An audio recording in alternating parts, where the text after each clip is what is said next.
Welcome to Dolly Talk. This is Dolly. How is everybody doing? Hello, Scott. How are you?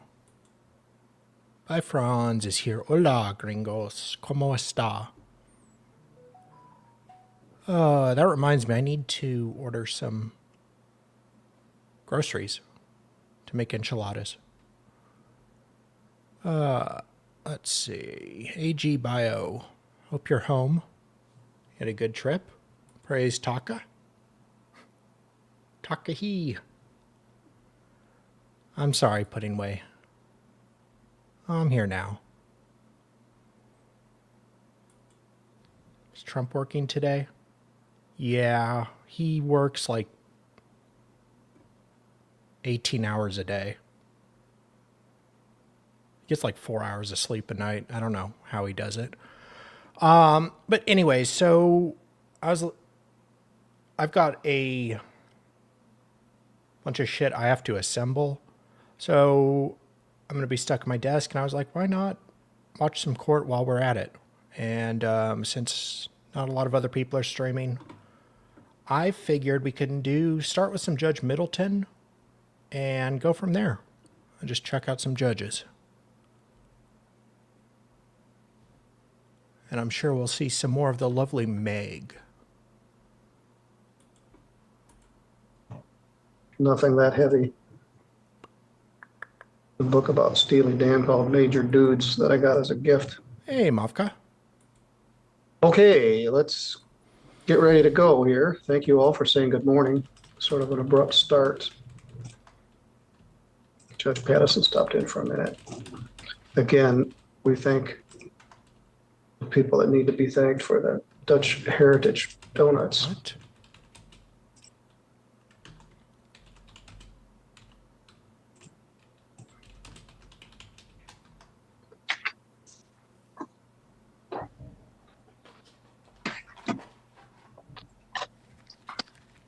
Ah, Hello. Good morning. Are you Anthony Butcher? I am. no, his name is All Samson. right, let me give you a name. Is Teresa Butcher with you? She's right here. Oh, Right very here. Good. But I pretty much handle the information anyways. All right, well, I'll make sure you're both there. Let me give you the... Well, I'm the info. man in the relationship, Your Honor, so I handle the talking for her.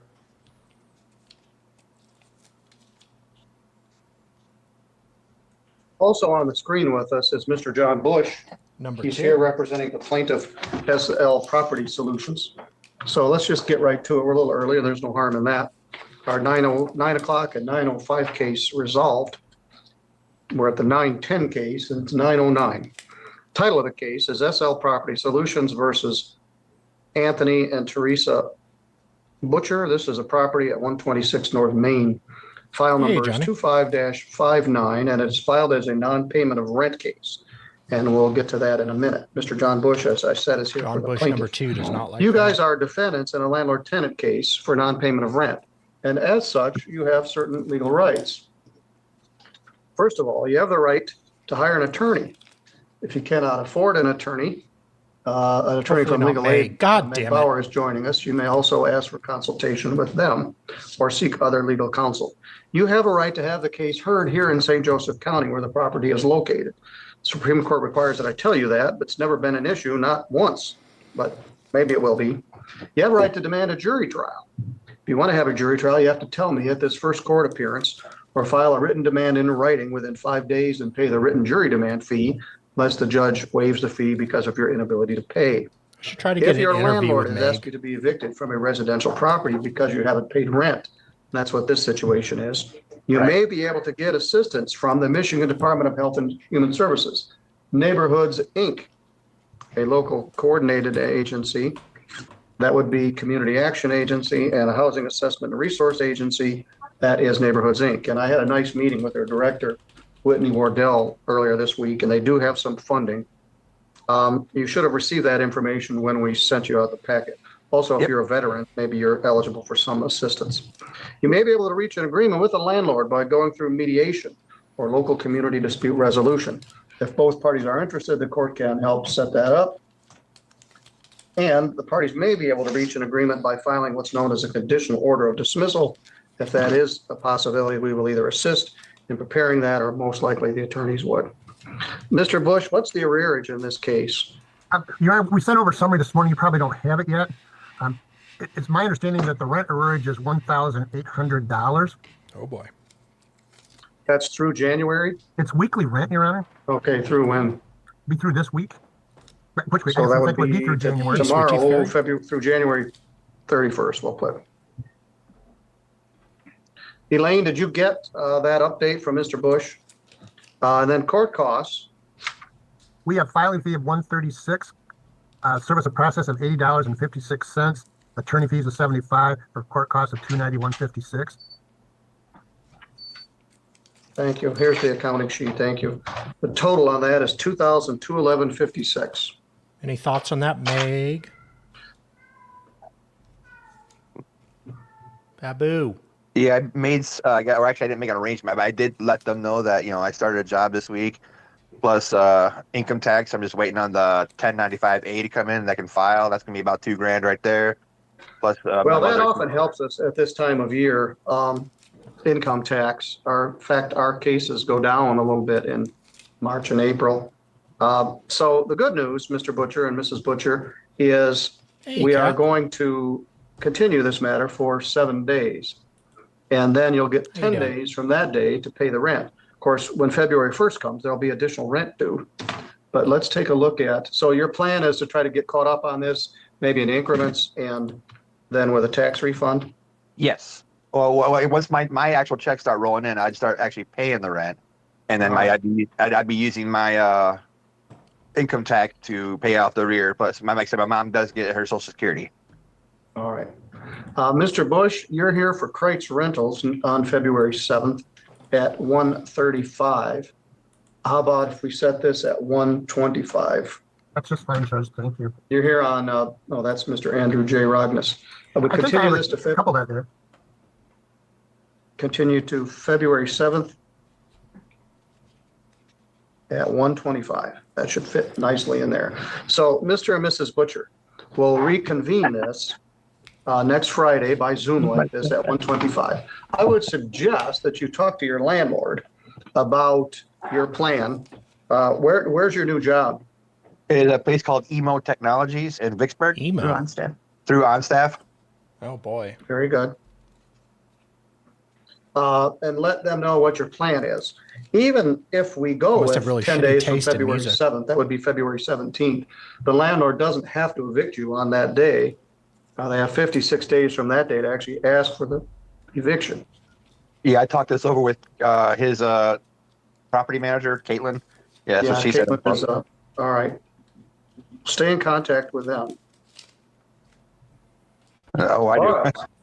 They're right next All door. right, through January, $1,800, $291.56 in costs for a total of $2,211.56, and then there'll be additional rent. So I guess if you can pay, for example, February's rent when it's due, and then start to work on the arrearage, maybe we make this work. I say this a lot. It's easier for a landlord to keep a good tenant in there than to move one Customer out. service is move really another one in. negative all the time. So we'll address this next Friday, February 7th at 1:25 by Zoom once again. All right. They all right, aren't you're allowed good any to go. knives in the break room. All right. Thank you. John, I did get that accounting sheet. Are And there we you good, go. or- Yeah, you're good to go. All right. Thank I'll you. remove you. All right. Easy going. Anything, stuff- Meg? If I could get TJ to do those, may it make my life Oh easier. God, she's stuck with the His judge busy again. days. Poor Meg. We've got some gaps, like a picket fence, in our day because some cases settled in between. Oh boy. And so we had a 9 and maybe a 9:05. Our next case isn't until 9:30. Oh God. It's a termination of tenancy case, and it's an estate, and we see those quite often. So Meg, I don't have anything for 13 minutes. Then I've got a 9:40. Please don't make me stay here. Please don't make me stay here and talk. Please don't make me stay here and talk. I've got a general civil case at 10, and then I have a 10:15. A lot of cases have been taken She's off the texting her docket. I coworkers also to have pull a the fire alarm. criminal and just- bench warrant arraignment that will fit in this anything. morning. So nice to see you. I saw you at Yoder's getting your bread. Yeah, And yeah, you got a chance to sit in on God, that he's jury making small trial talk with me. and Oh God. see a God. couple lawyers in action down here. So you made the most out of your trip to Centerville. always try to get as much as I can. If I wasn't sitting in the jury trial, I would have been sitting back in the lawyer's lounge, probably doing work. Never know who you're gonna run across and say hello. All right. Well, I will see you in about 10 or 12 minutes. Oh, thank God. Sounds- I mean, I'll see you then, All right. Judge. So we'll sit here and Well, she let got the out clock of there tick if quick. somebody shows up. I would try to cram my bench warrant in here, but there's really not enough time to do that. God, I want to ask her, like, We is need it really more time. awkward We have for you? 9:30 and 9:40, a 10 and a 10:15. Okay, I think the judge just kind of rambles here for a while. The world's most boringest live stream. As I indicated, this day is not very heavy. Actually, Still the next working on my case is kind of drunk driving interesting. analysis project. Should have kept Meg around. Sideways, some milk. No. Gun.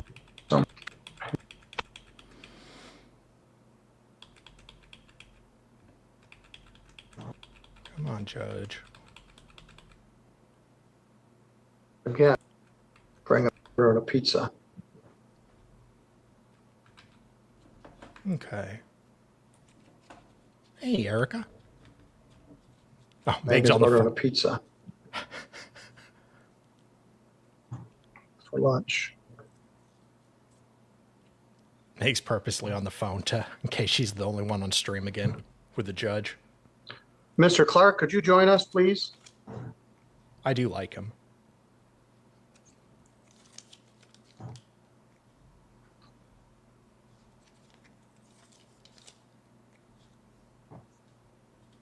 I'm sure she's got to be fair. Can you hear us?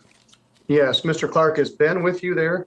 Yes, he is. This one, All this right, next one is good. We've got interesting. both of you. And Mr. Ronald Ryan, the attorney for the estate, is present. So we can start.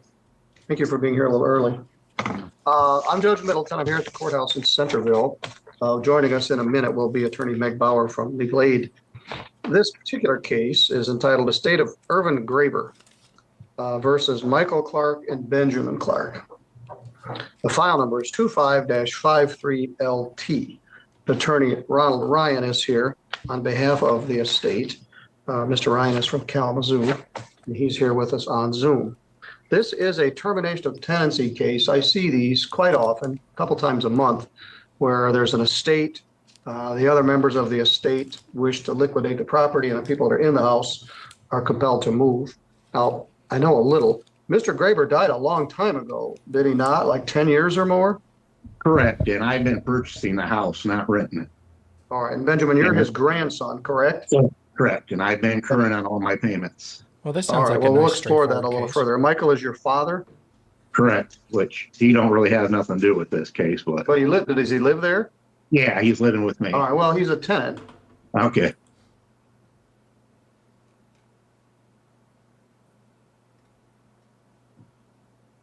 All right. Well, let's talk about this. You are a defendant in a landlord-tenant proceeding. As such, you have certain legal rights. You have the right to hire an attorney.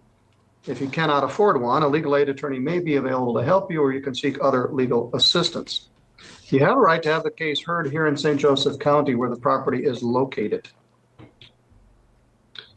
You have the right to demand a jury trial. If you want a jury trial, you must tell the court at this first initial appearance or make the demand in writing within 5 days of today's hearing using the jury demand form, and be prepared to pay the $50 jury demand fee unless the judge waives it because of your inability to pay.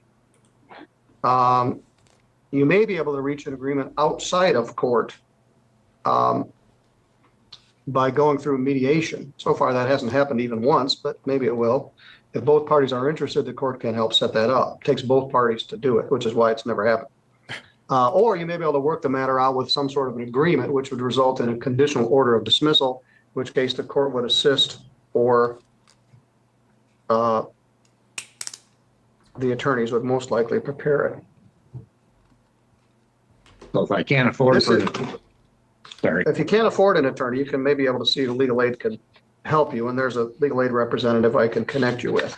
Hey, All Rachel. right, Mr. Ryan, welcome to Centerville. Thank you. As I said, I've done a number of these, and I suspect you have too. I am. The defendant received a notice to quit back in December. He contends there's some sort of purchase agreement, and he's current on his payments. What can you say about that? There is no purchase agreement. There's nothing in writing. There's no land contract. That's what they're talking about. And there's no lease document either. All right.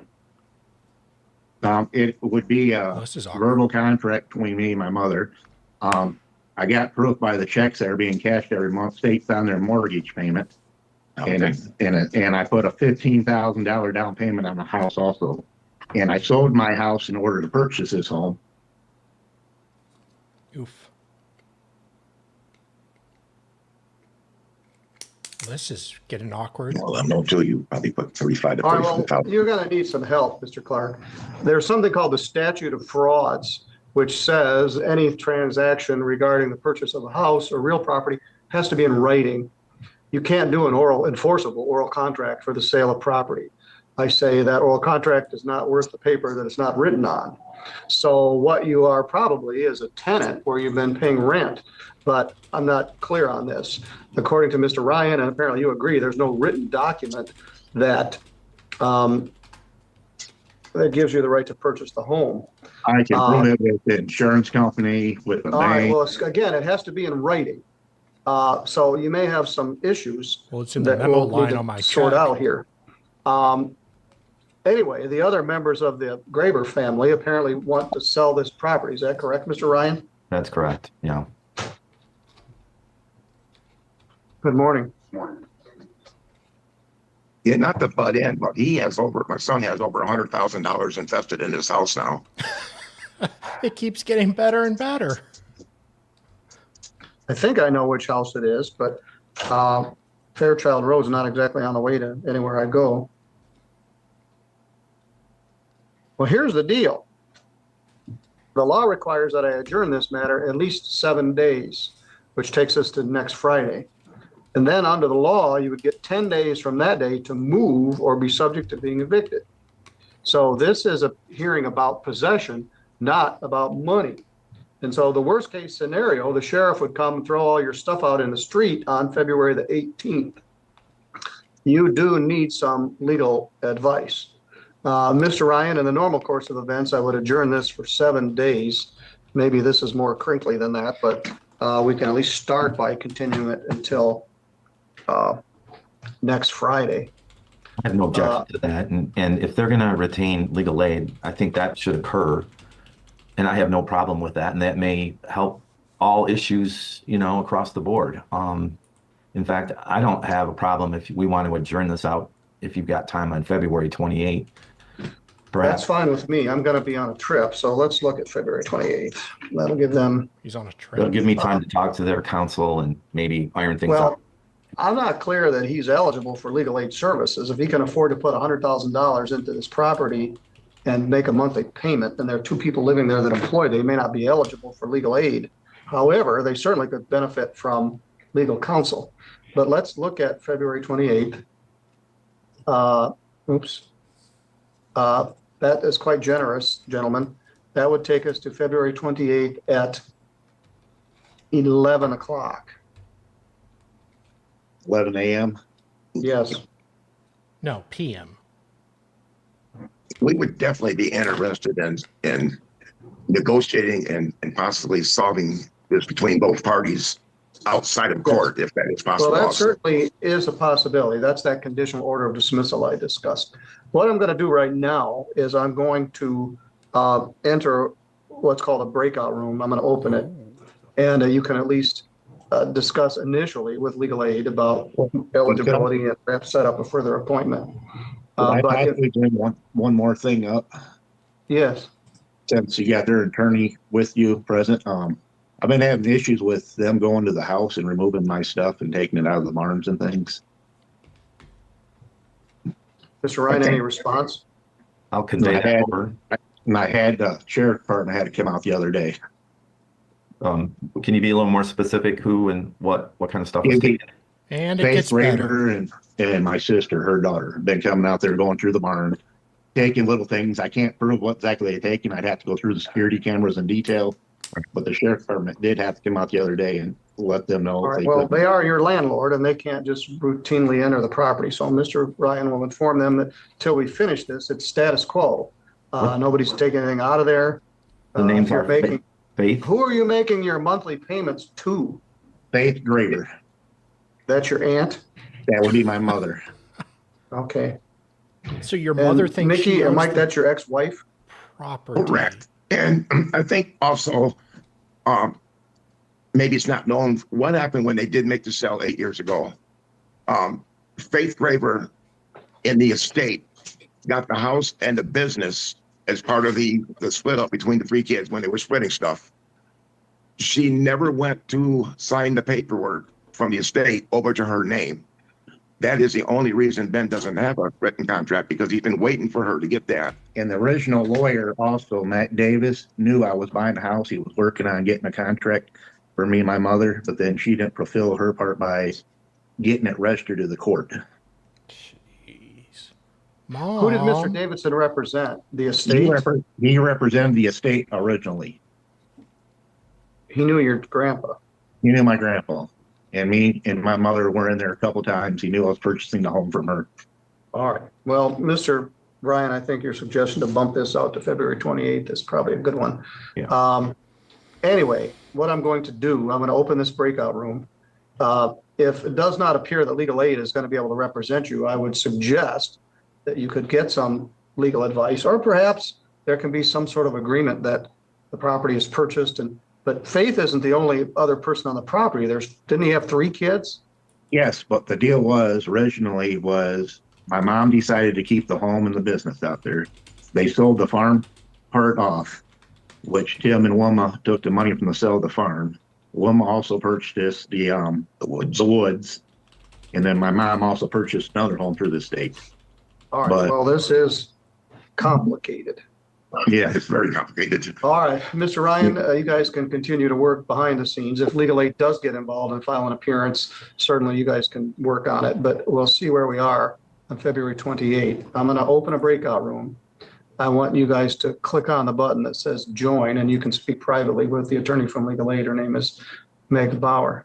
Judge, I have a question. Yes? Is there a pending estate matter in probate court right now? Yeah, there is. And After 10 years, the estate is still pending? it was recently opened to my understanding, although I'm not the attorney for the estate. Tom Richardson is the personal representative, I think, and is the attorney for the estate as well. Do you have a case number? Not, I may here. Yeah, hang on.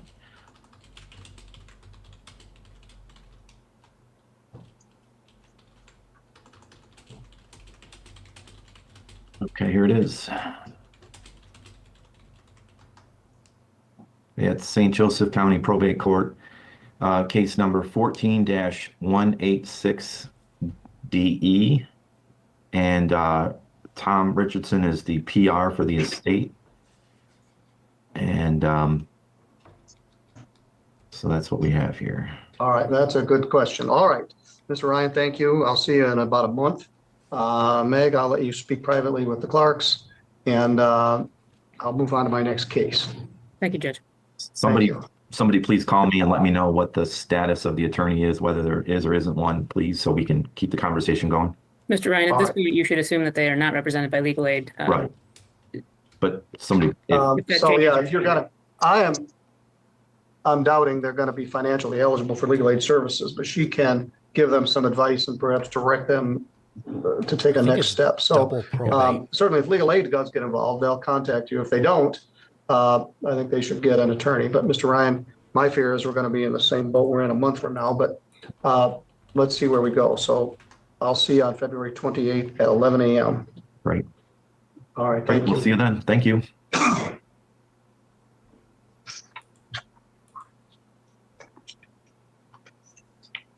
Good morning, sir. Which case are you here on? State registered. All right, you're Mr. Perry? No, I'm grandson at my Yeah. house, Matthew Baldwin. All right. Well, why don't you have a seat over here?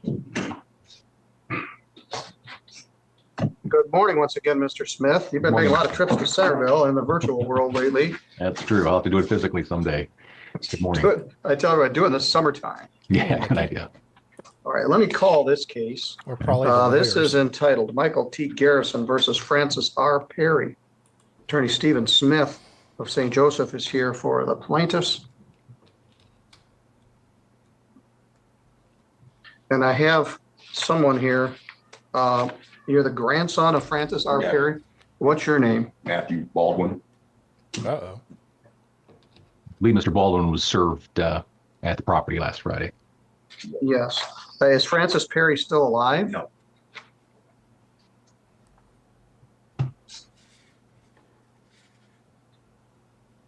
Matthew Baldwin. And you're the occupant of the property on River Street? Yes, Who else is there? just me.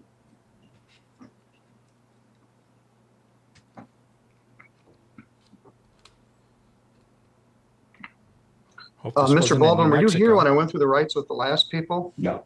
All right, well, we'll take a minute and go through them with you. You saw a little bit of the last case, which is some of the same issues we have here, but let's talk about this. You are a defendant in a termination of tenancy case. This property was sold at a foreclosure sale, sheriff's sale in December, and the new owner of the property wants you to move. So it's called a termination of tenancy action. And you have certain rights in that case.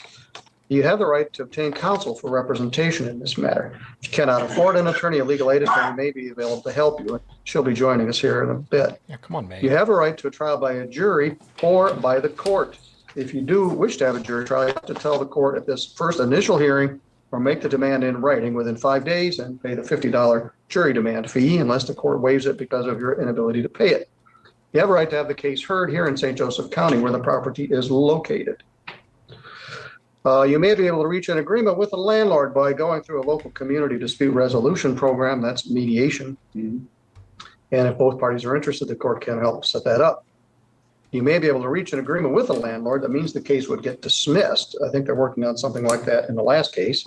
Of course, must provide you with that information and assist in preparing the form if necessary. I'm sure that'll work out. fine. So Michael Garrison is the purchaser of this property at the sheriff's sale. It was posted for sale some time ago. And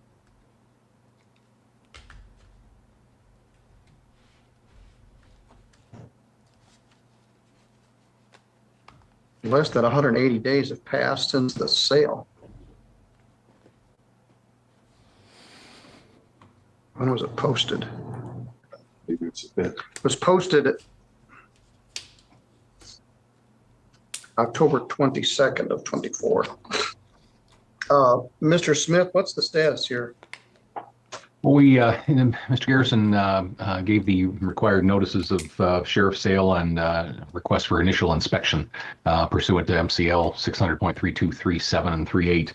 And when the appointed time for the inspection came, appeared at the property to conduct the inspection and no one was at the property, unable to gain access. So the inspection was refused by that manner. So the request is to pursuant to that statute to shorten to extinguish the redemption period and grant possession.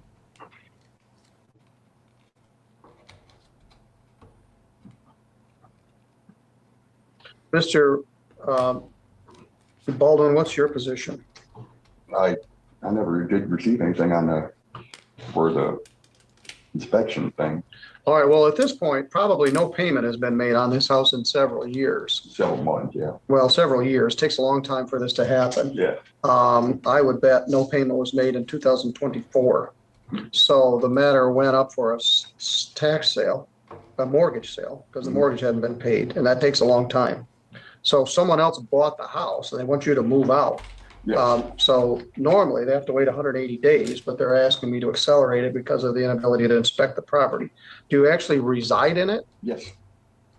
All right.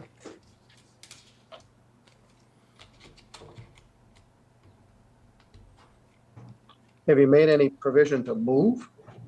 I was gonna try to talk to him about maybe renting it for a few months or something to try to figure something out. When did your grandmother die? She died about 3 years ago. So has anything been paid on it since Yes, then? yes.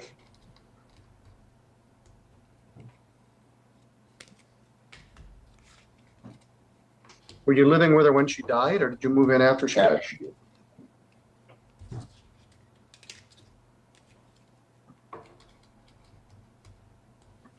Mr. Smith, do you have any knowledge of when the last mortgage payment was made? I don't. I was going to see if the foreclosure notice gave us any indication. I believe it's like $1,500 or so behind. Well, one of the problems is the mortgage is not in your name. Yes. As of the October notice, there was 15,000 plus that had become due on the mortgage.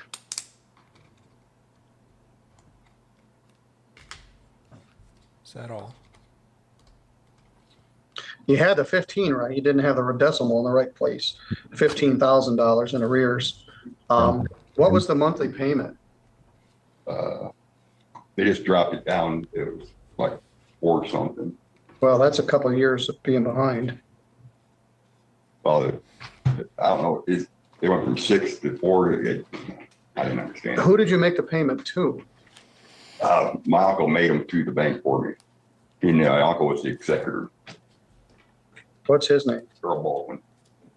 Didn't he also pass away? No,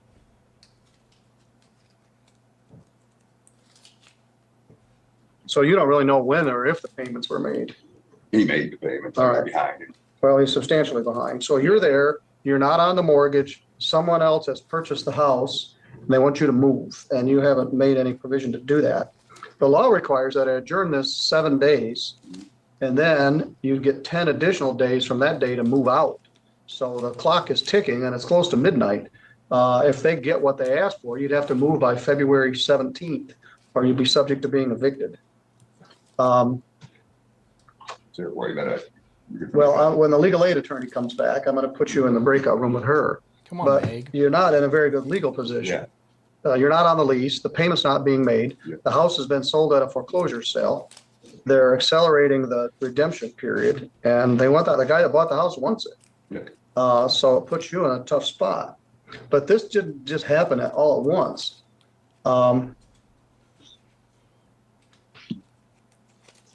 Mr. Smith, are you okay for Friday, February 7th at 2 o'clock?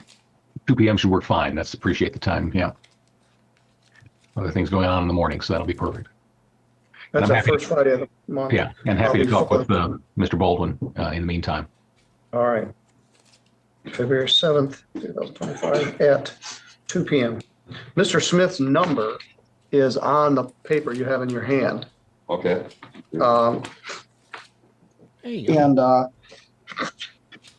you doing? Laura, would you open up the conference room for me? And we'll put Mr. Baldwin in there. And when Meg Bauer comes back, he can talk privately with her.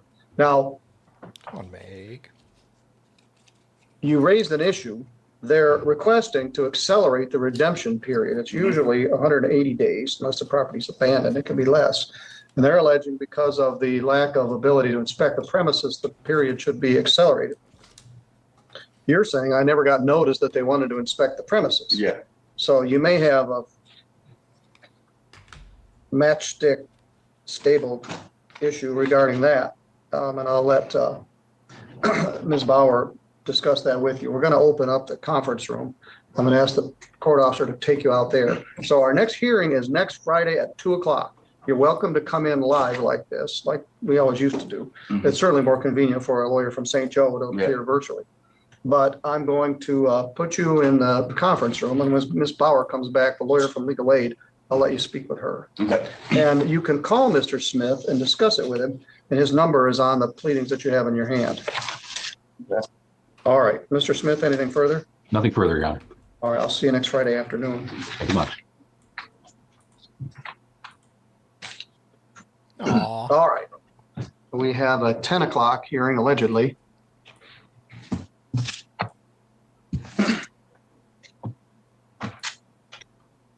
Yeah, it is, thanks.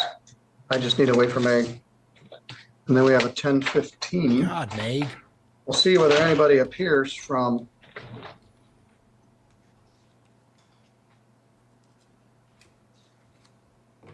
AK Morris Motorsports. Okay.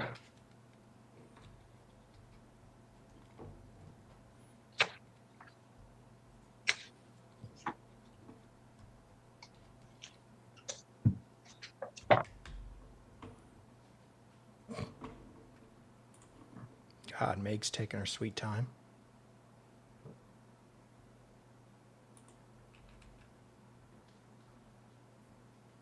Suit response was There made to she the is. lawsuit, and AK Motorsports LLC was sued in a lawsuit.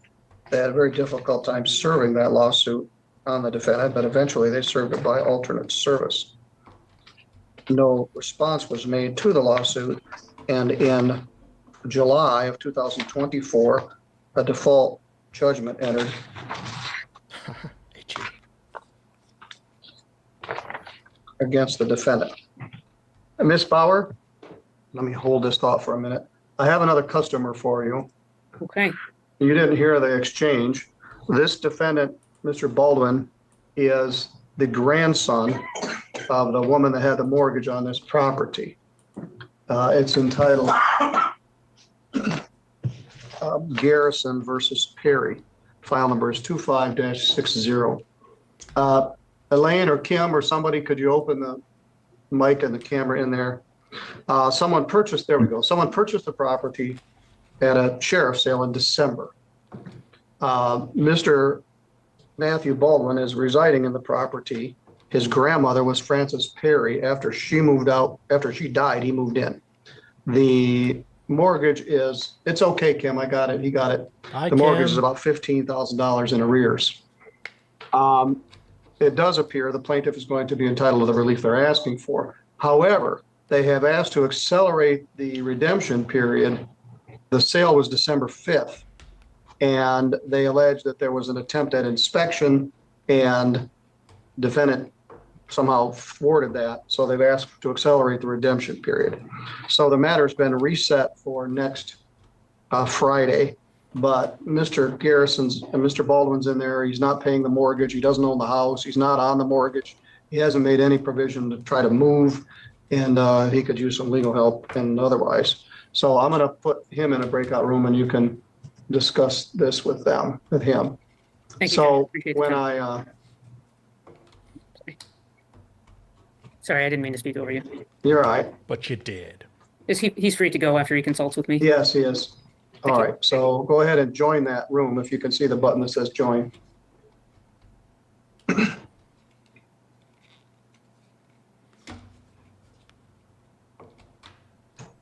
There we go. All right, let's go back to the case that we're talking about.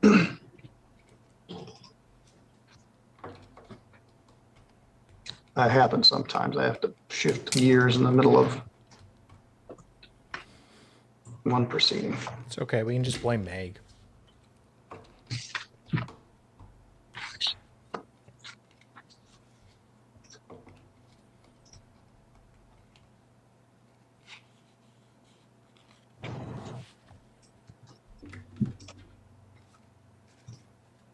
The default judgment entered on September 27th, 2024, in the amount of $13,566.24, plus costs of $281.04.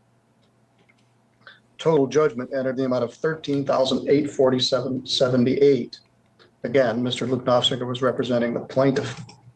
So more than 21 days passed. The defendant A never answered the lawsuit. The judgment entered. He never moved to set it aside. So Mr. Knopfsinger, in an attempt to figure out how to collect on this debt, had a subpoena served on the defendant. That is a It chalkboard. was personally served on him by Mr. Mazer Baker.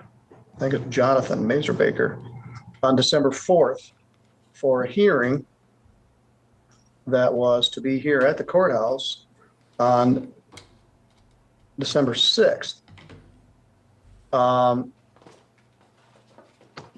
So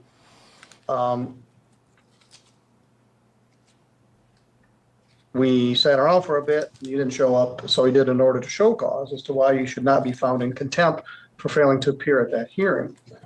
What the hearing was is called a discovery hearing. And that's a hearing where he asked you to come into court, and I put you under oath so you can answer his questions about the ability to pay on this debt. When you get sued in a civil lawsuit, you don't have to come. Who's he talking to? If you don't come, you just automatically lose. That's what happened here. You didn't file any answer, you didn't appear, so a judgment entered in the neighborhood of $13,200. And then you didn't do anything after that, so they're attempting to collect on this debt. They have a judgment. But when you get a subpoena that's personally served on you, it compels you to come to court. Now, one wrinkle here, Luke, I didn't catch this at the time. Luke. He was served on December 4th for a hearing on December 6th. Less than 3 days. Yeah, it was less than 3 days. Well, he didn't show up, so I'm not gonna find any contempt, but he's here now. So, Mr. Morris, I'm gonna put you under oath, and I'm going to let you meet privately with Mr. Knopfinger and discuss your ability to pay on this debt.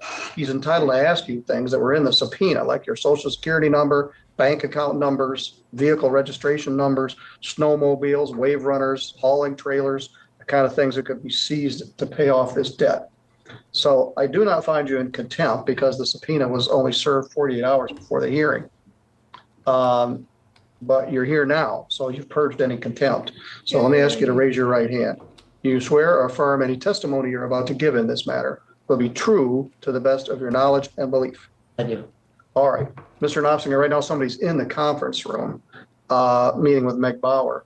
But you guys can, when they're done, use that room. And the other thing too, Judge, is when I issued the subpoena too, I also requested bringing any kind of books, papers, records, or anything. I don't know if that was brought today. He doesn't seem to have much with him, so we'll see what we got. We'll get as far as we can, and we may have to come back, Judge. But all right, well, he's here. That's a good thing. Like I said, what people often get defaulted. They just ignore it, or they don't know what to do with it, or they're afraid of it, so they don't address it. And then the judgment enters, and then that means you owe money, and I can take legal steps to collect it. Garnishment of wages, seizure of assets, seizure of tax refunds, seizure of bank accounts. You can't do that unless you have a lawful judgment. The other thing that could happen is you guys could work out some sort of repayment agreement where you agree to pay so much each month on this debt. So let's see how far we get, but I'll be here all morning if my assistance is further needed. You're under oath. He has a right to ask you those questions. And let's check and see, would you, Ross, to see if that room is open yet? All right, I'm glad you're here. At least we can start to inch toward the finish line.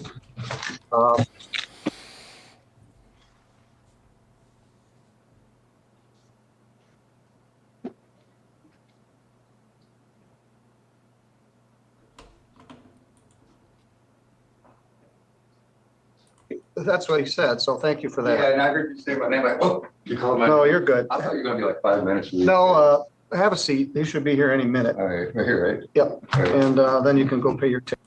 Mr. Kromendijk, have you joined us? I'm here. Welcome back. Thank you. Mr. Pierce is here with me, and he's going to take care of his other matters while he's here. And Ms. Villa, the manager, is logging back in. Good morning. Morning. All right, we're going to return to the matter of Golden Pond Estates versus Evan Pierce. File number is 25-44LT. Attorney Stephen Kromendijk is here on behalf of the plaintiffs. His firm is in Holland. The manager, Ms. Villa, is here, and Mr. Pierce is here. Meg Bauer from Legal Aid is presently in the conference room talking with another client. We were here on January 24th, which was last Friday, and we discussed some issues. This is filed as a termination of tenancy case. The landlord wants the defendant to move, list trash, threats, and other issues. Mr. Pierce raised a number of issues about the habitability of the premises. We just kind of left it at that. in fact, I thought Mr. Pierce was going to try to get out of here and find another place to go. So let me defer to you, Mr. Pierce. What's your position here today?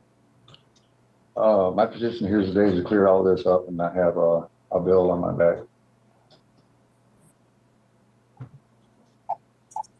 Can you move out of this property by February 17th? Hopefully by Monday. All right, so you plan to vacate? Yeah, I've tried to sell the house and get out of there, but the guy I'm selling the house to, he's a little iffy about it because of the all the sewage spills. All right, you're talking about the trailer. Yes.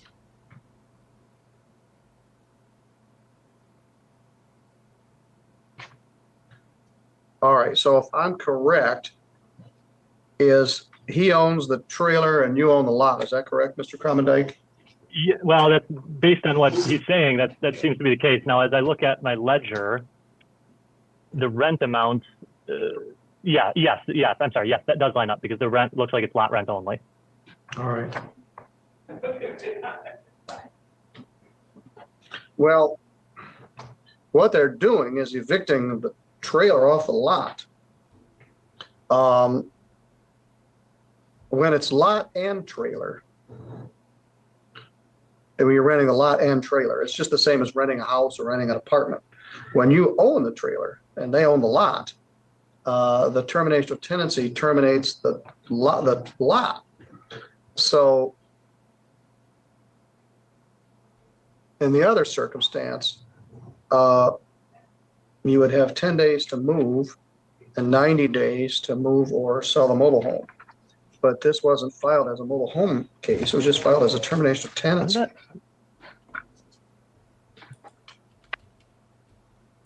No, it is a mobile home. Yeah, I was going to say, it looks like it was a demand for possession, termination of tenancy for mobile home. All right, then I'm going to do 10 days to move and 90 days to move or sell a mobile home.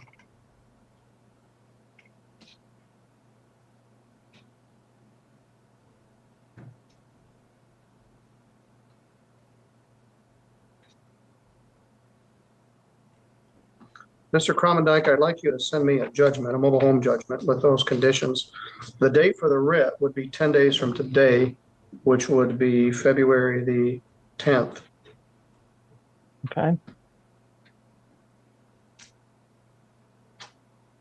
Mr. Pierce, this order would give you 10 days to move out and 90 days to move or sell the mobile home.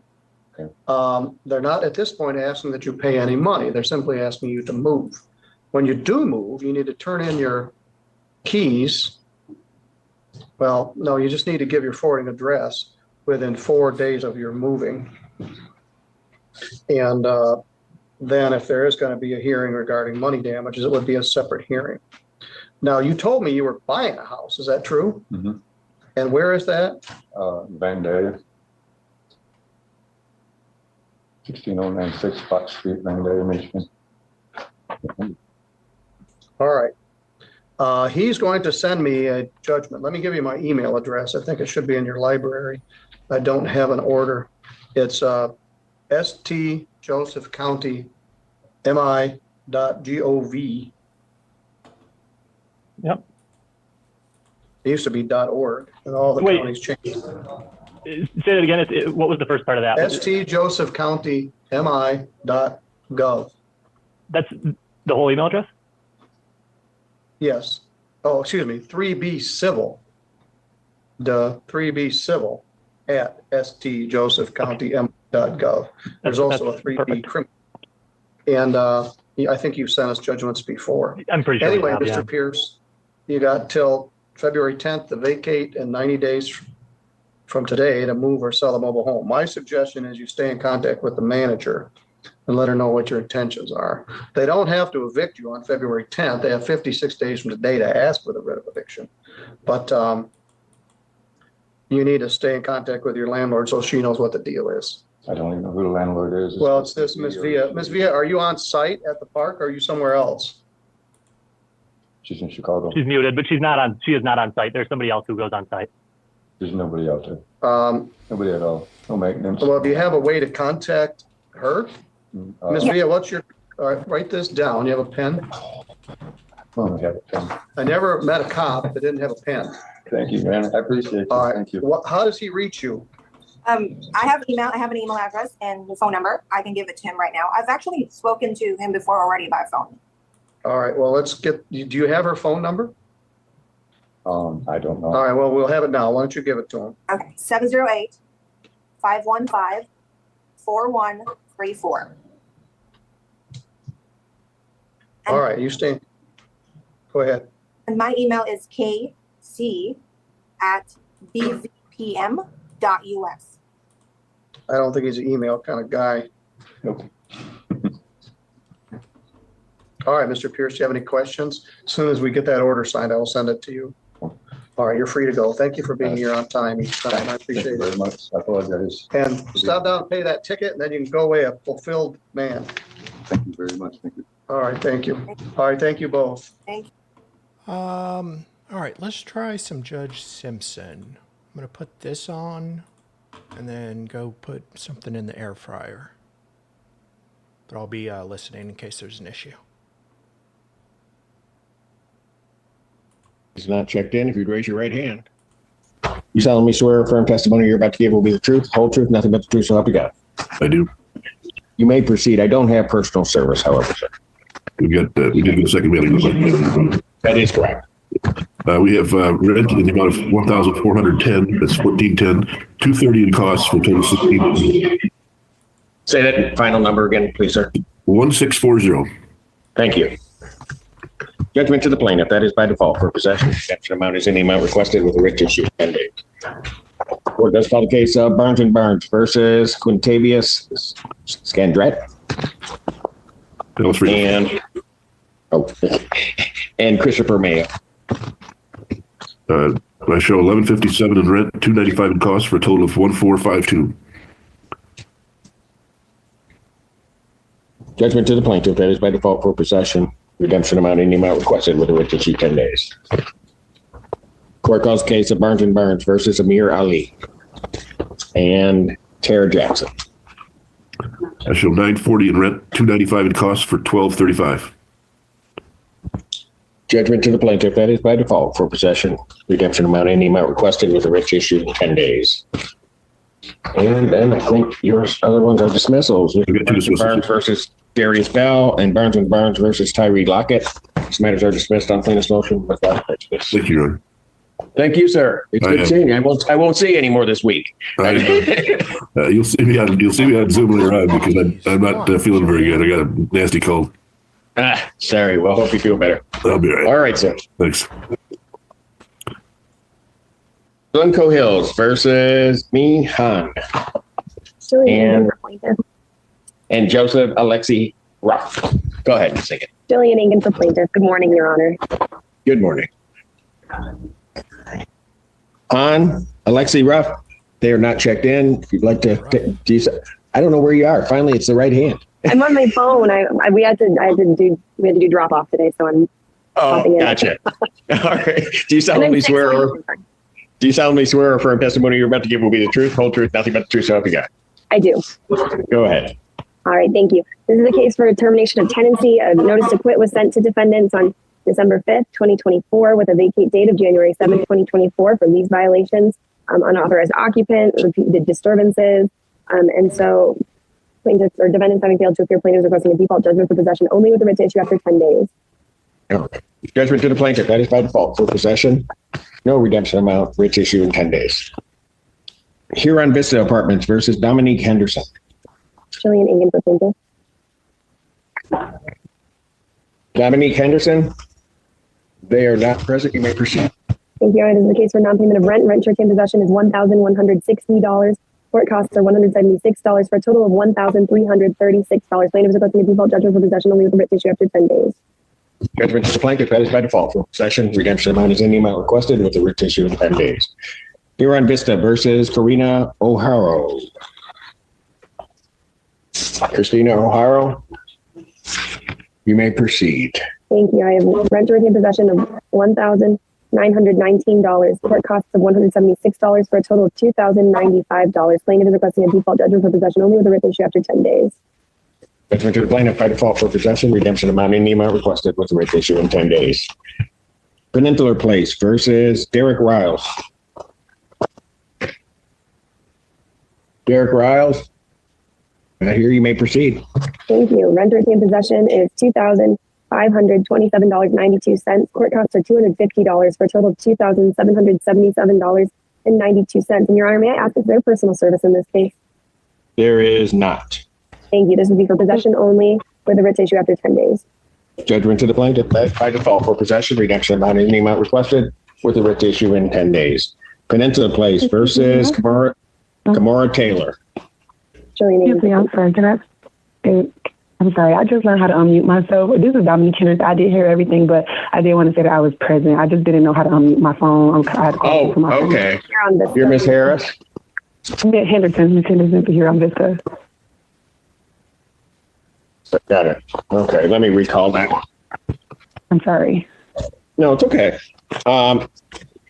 Ms. Henderson, there was a total amount of $1,336. How are you intending on getting that paid? Yes, sir. So I have an organization that is helping me. I have my appointment. It's just that their appointments was pushed out. I do have $800 in cash that I can pay, but they were. I've never been through this before, so I don't know if I should wait for my appointment because it's February 13th, but I don't have the full amount, but I have $800. Okay, you have $800. How much is your monthly rent? It's $1,588, but I have subsidized, so I lost my job. So right now, for February going forward, it's not anything. Okay, and you did your research and everything, so you're at zero? Yes, correct. Okay, so here's what I'm going to do. I'm not going to allow the judgment in the case since you were present. Okay. Thank you. And what you need to do is pay the $800 to the landlord. And can you do that by Monday? Yes, sir, I can. Okay, pay $800 by February 3rd directly to the landlord. And then if your rent is zero, we'll be down in the 536 range, somewhere around there.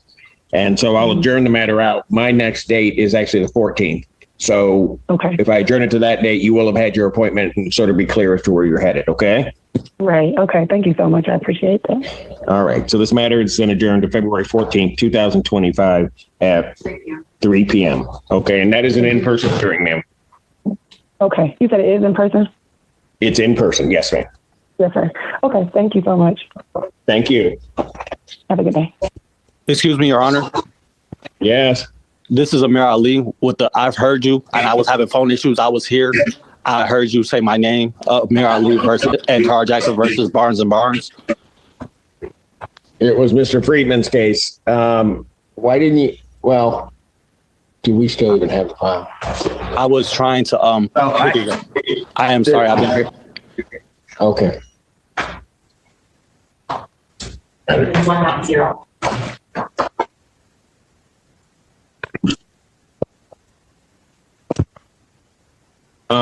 What I will do is I will indicate that in this that defendant answered late because I don't have the attorney here anymore.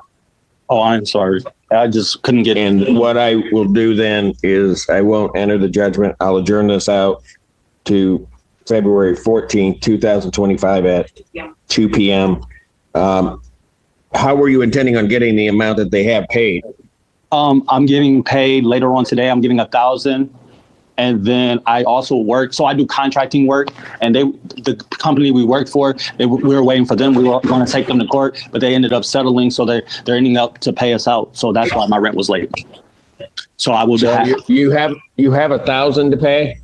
I will have $1,000. They will have $1,000 by Monday for sure, guaranteed. We're still waiting for the rest of our money, but they will have $1,000 by Monday, guaranteed. All right. What I'm going to do is that I'm going to indicate you're to pay $1,000 to the landlord by the 3rd.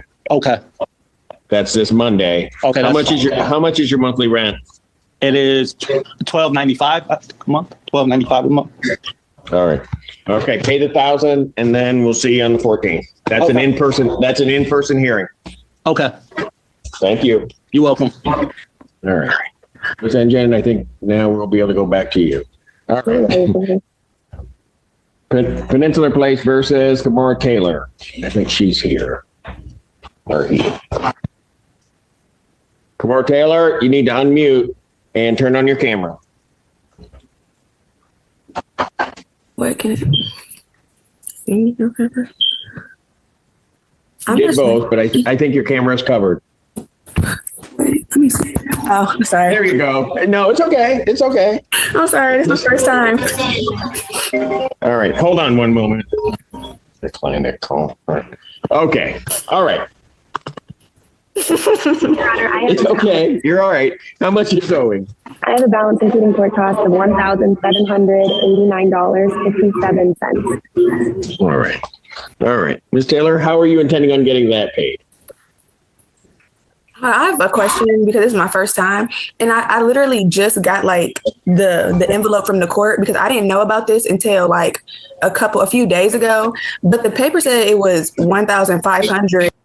I want you guys to know I was in the kitchen getting my lunch ready when I heard that chirp. That was not me.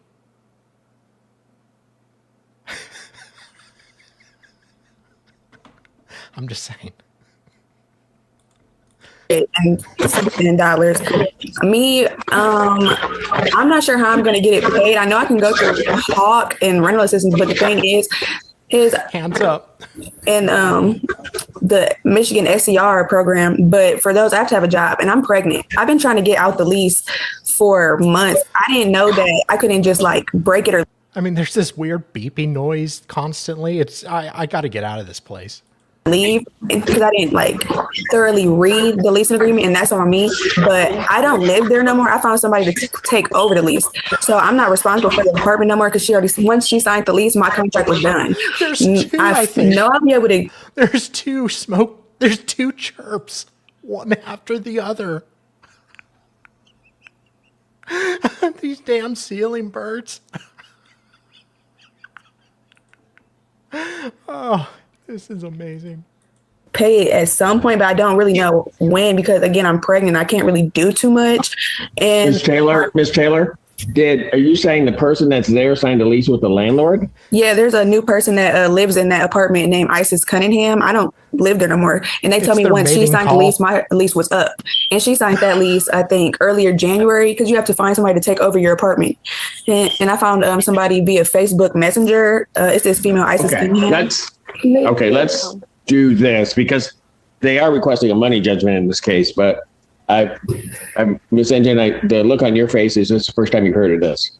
Yes, Your Honor. All right.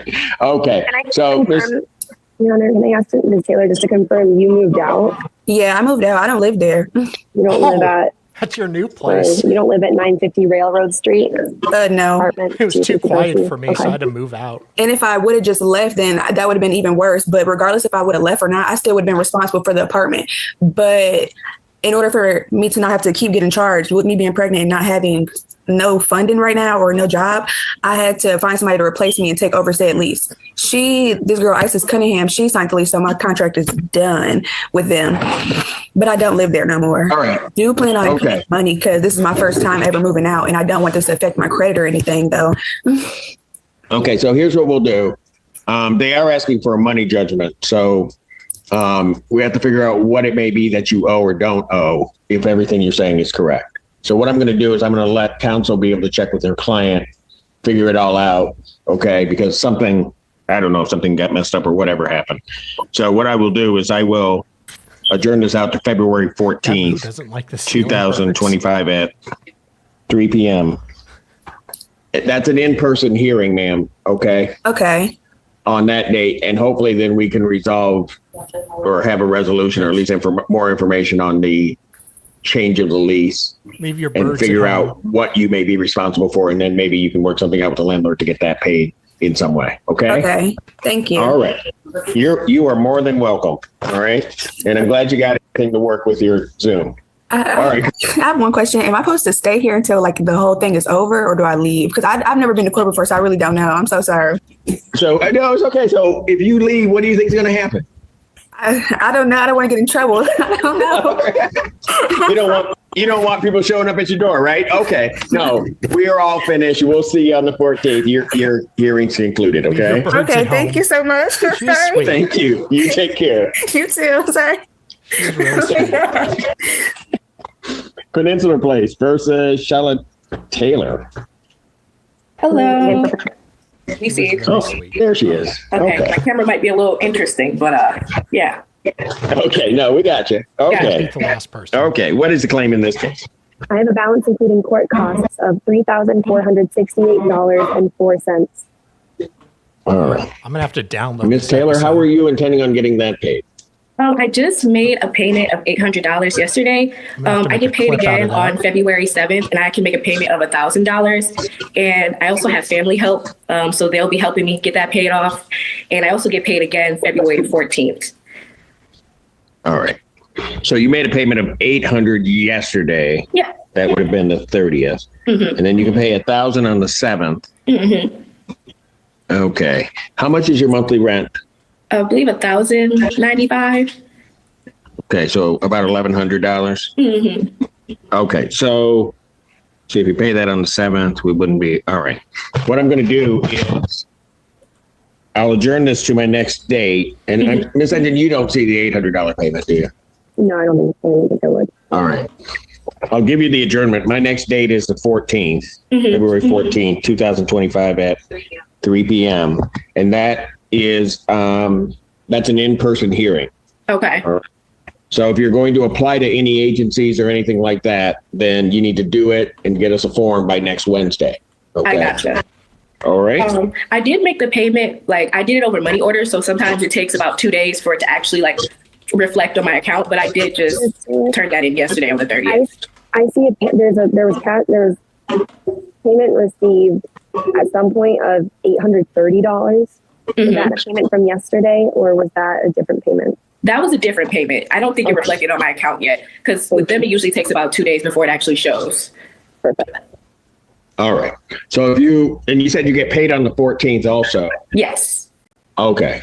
So, and how much do you get paid on the 13th, or do you get paid on the 14th? On the 14th. You get paid on that Friday. Mm-hmm. Okay. So we'll deal with that when we see you on the 14th then. Okay. All thank right. you. Yeah. All right. Thank you. Alrighty. Thanks. Have a good day. You too. Bye-bye. Peninsula Place versus Deshaun Nelson. Julian Ingham for plaintiff. Deshaun Nelson? No response. You may proceed. Thank you, Your Honor. I have rent to retain possession of $1,004.54, court cost of $230 for a total of $1,234.54. Your Honor, is there personal service on this one? There was not. Thank you. The plaintiff is requesting a default judgment for possession only with a writ issue after 10 days. Judgment to the plaintiff. That is by default for possession, redemption amount, any amount requested with a writ issue in 10 days. Peninsula Place versus Kinera Gregory. Can you maybe try to go down a little bit? Because. Hello. Hold on one moment. All right. All right. Peninsula Place versus Kinera Gregory. Hello, Miss Gregory. Hello, good morning. All right. How much is owing on this account? I have a balance including court costs of $2,889.02. No way. I'm sorry. Gregory, I'm sorry, Your Honor. I have a balance including court costs of $2,181.56. 2181.56. Yes. All right. All right, Miss Gregory, how are you intending on getting that paid? I get my next check on the 19th of February, and I'm paid in full then. Well, what's your monthly rent, ma'am? $864. So are you going to pay the $2,100 or almost $2,200 plus your February rent? Yeah. I just got a second job, and I just started working full time. Okay. Do you only get paid once a month? Is that? No, the check for the 19th, that's all of my working days that are going to be for next month. That's that check is going to pay for that rent on the 19th. The check I get on the 5th was going to pay for the rent on the 1st. It's a shortage. Okay, so your check on the 5th, you were going to pay your February rent. Yes. And then try to catch the balance up by the 19th. Gotcha. I see what you're saying. Okay, so they start to get on the same cycle after a while. On the 5th, how much do you intend to pay? About $700.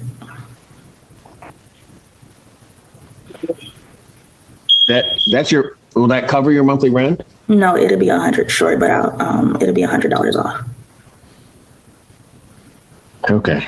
Well, all right. Pay $700 on the 5th. I'll adjourn this out to the 14th of February 2025 at 3 p.m. That's an in-person hearing, ma'am. All right. So you got to make sure to get that payment in. If you can pay your February rent, that would probably be the best thing to do. But then we'll take a look at it at that point. Tired okay. Okay. Thank you. Thank you. Can I go make my lunch now? Peninsular Place versus Zaria Fisher. Julian Ingen for plaintiff. I'm here. Okay. Got her. Okay. And how much is owing on this account? Balance including court costs of $1,757.52. I had a door open, so I didn't hear that. Can you give that to me again? $1,757.52. Got it. Okay. And Ms. Fisher, how are you intending on getting that paid? I'll just check my balance online, and it says 1527. So I'm not sure where the other remaining balance is coming from. It says 15. Those are Yes, court 15. costs that are the difference. Okay. I also reached out to Mr. Fink. That's who said it was on the paper, but I reached out to his office to do a conditional dismissal, but nobody responded to the email or the call. Well, I got a call back from, but she said that she was going to email them my number and my name and my email, and nobody ever reached back out. Okay. Here's what I'll do. How much is your monthly rent? $869. All right. Is there anything? Are you going to be able to pay your February rent, or how's? I'll be right back. When's the next time you can make a payment? I can make a payment of $600 today. $600 today? Yes. All right. Pay $600 to the landlord today, and then what I'm going to suggest that you do is look on your paperwork and contact the attorney's office. Their number's listed there. I did that. That's who called me back. I have confirmation that we did receive. I have confirmation that we did receive the information from Ms. Fisher. We've had attorneys out this week with flu, myself included, and so it's just very likely that we haven't been able to get back to her. I do see that her landlord is not willing to enter into a conditional dismissal at this time. That what? I'm sorry. Sorry. They are. Her landlord is not willing to enter into a conditional dismissal at this time. Got it. Okay. So what I will do is I would suggest, ma'am, that you contact Hawk and other agencies to see whether or not you can get some assistance, as they're not willing to get into a conditional order of dismissal with you. But here's what you need to do. Pay the $600 today, okay? Okay. Ms. Fisher? All right. Pay that $600 today. And then I'm going to put you into a breakout room with our court liaison officer and talk about other options and other things that might be available for you. Okay. Okay. All right. And I'll adjourn this matter out to February 14th, 2025 at 3 p.m. Okay. And you'll be speaking with Amy. Okay. Good morning, Amy. All right. Thank you. Peninsula Place versus Roylela Jackson. Julian Ingen for plaintiff. I am here. Okay. Hello, Miss Jackson. All right. How much is owing on this account? Your Honor, I have a balance including court costs of $1,234.54. All right. All right. Ms. Jackson, how are you intending on getting that paid? I have a direct deposit coming from my school on February 6th. So I ask that you give me until the 7th to get it paid. That's everything. That's this month's rent, February's rent, and court costs. Yeah. All right. What school? Washtenaw Community College. All right. And that's a direct deposit from your student loan? Okay. Is this your first year in college? Yes. So you don't know that many times it doesn't arrive on time. So I called and I spoke to them. Yeah, I know. Last time it arrived early, so I'm hoping that's what'll happen. Oh, okay. So you got lucky one arrived early, but maybe all right. Yeah. Okay, so but if it does arrive late, I do get paid not this Friday, but next Friday. So you get paid on the 7th. Mm-hmm. Okay, so if that doesn't arrive and you are using pay, how much are you going to pay on the 7th? January's rent will be paid off, but February's rent will have to hold off until the direct deposit is made. Okay, I got you. But and how much will that be though? When you say January's rent, how much is your monthly rent? So right now my balance is without the court fees is $1,004. So I will get that portion paid. $1,004. Mm-hmm. Okay, so here's what I'm going to put: that you're going to pay at least $1,004 by the 7th. Mm-hmm. Okay, I'll adjourn the matter out to February 14th, 2025 at 3 p.m. Okay, and hopefully you'll get lucky and your refund will come in early. Okay, or on time. All right. So I do work at 3:00 on the 14th. Okay. So like, if my balance is paid in full, would I still need to? If your balance is paid in full, it's likely that they will dismiss it. Okay. But I would suggest that you check with the attorney's office, their numbers on the phone, just to make sure that everything is clear. Okay. Okay. All right. All right. Thank you. Mm-hmm. And I think that's it for the morning. For that, Your Honor, that's correct. I'm so sorry, but I think that I gave you numbers for there was a default taken against Deshaun Nelson, and I gave you the wrong numbers for that one. Okay. Do you want me to just put amended on the judgment that I submit? Yes, I can either put amended on the judgment that I submit and put the correct numbers, or I can give them. Why don't you give me the numbers now? We'll grab the file. Okay. We'll just. Thank you so much. There's rent to retain possession of $2,639.02. Court costs are $250 for a total of $2,889.02. $2,889.02. Yes. All right. I will grant a judgment to the plaintiff by default for possession with the corrected figures of $2,889.02. Thank you so much. With a writ issue in 10 days. I really appreciate it, Your Honor. Not a problem. We got the file was sitting here, so we got it. All right. Thank you so much. I hope you have a very good rest of your day. You do the same. All right. Take care. 14A stands in recess.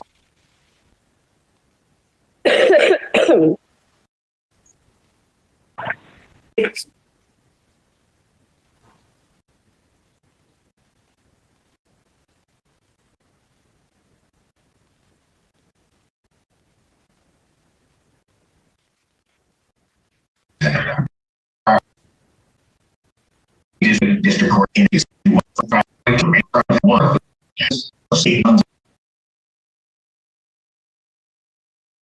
future rental possibilities. Your case may be resolved by way of conditional dismissal in lieu of judgment, if that is approved by all of the parties and the court.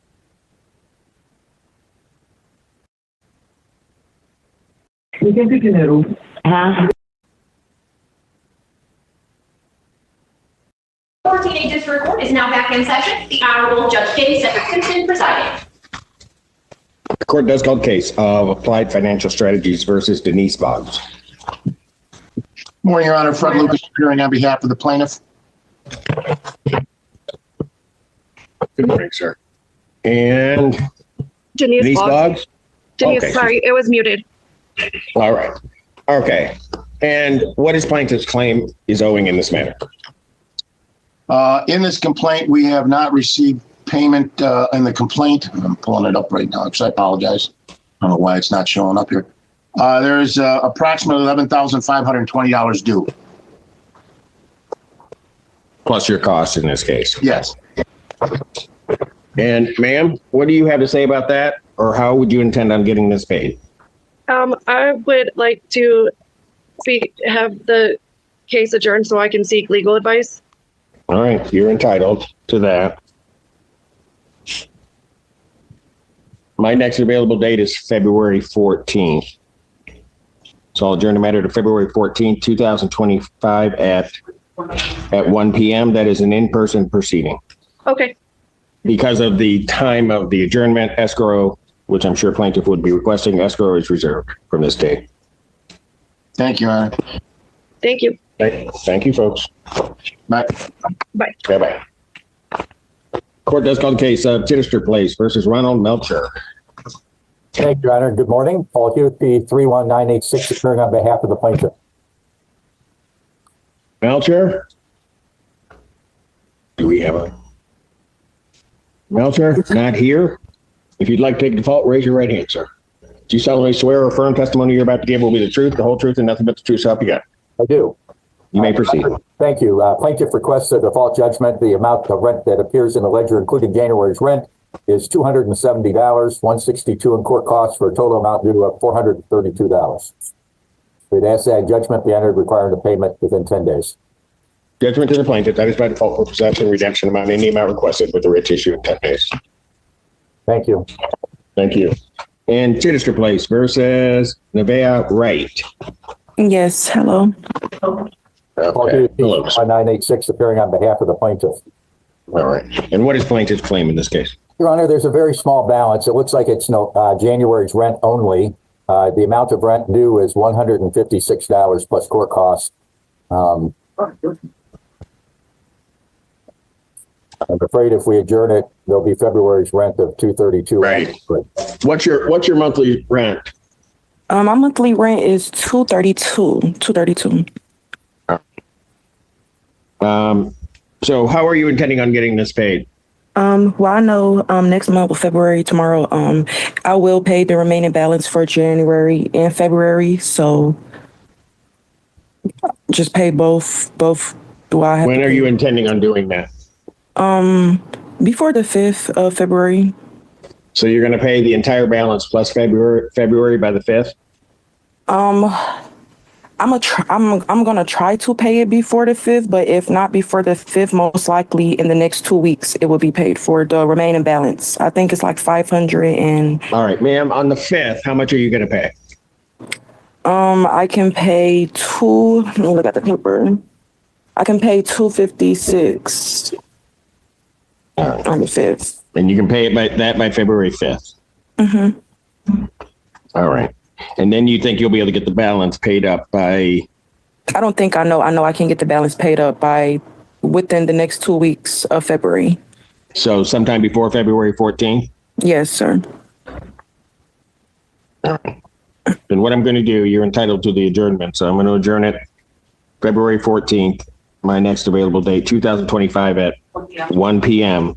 You're going to pay $256 to the landlord February 5th, 2024. And then if you have the balance and can pay that by the 14th, the matter could be dismissed at that point if you pay it before that date. You understand that? Yes, sir. Your Honor, all right. That date beyond the 14th unless she plans to pay in the morning. I'm sorry? I think she's planning to pay on the 14th, but we're scheduling this at 1 p.m. If she pays at 5, we would have probably gone to court unnecessarily. You want to give I understand. Yeah, I understand that. But ma'am, can you get it paid early in the day on the 14th? Yes, I can. All right. Pay it as early as you possibly can on the 14th. Thank you. Okay. All right. Thank you. All right. Yep, you're welcome. We'll see you later today. Yes, sir. Town Center Place versus Marshall Parsons. Good morning, Judge. Mark Wasbury for plaintiff. There you are. Okay. And do we have any more Parsons? Oh, I see. Marshall Parsons?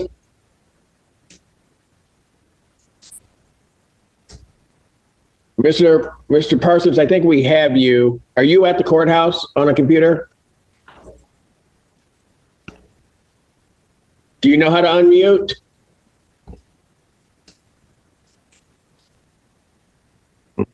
He's getting up. He must be going to find somebody. You messaged somebody. Yes, I did.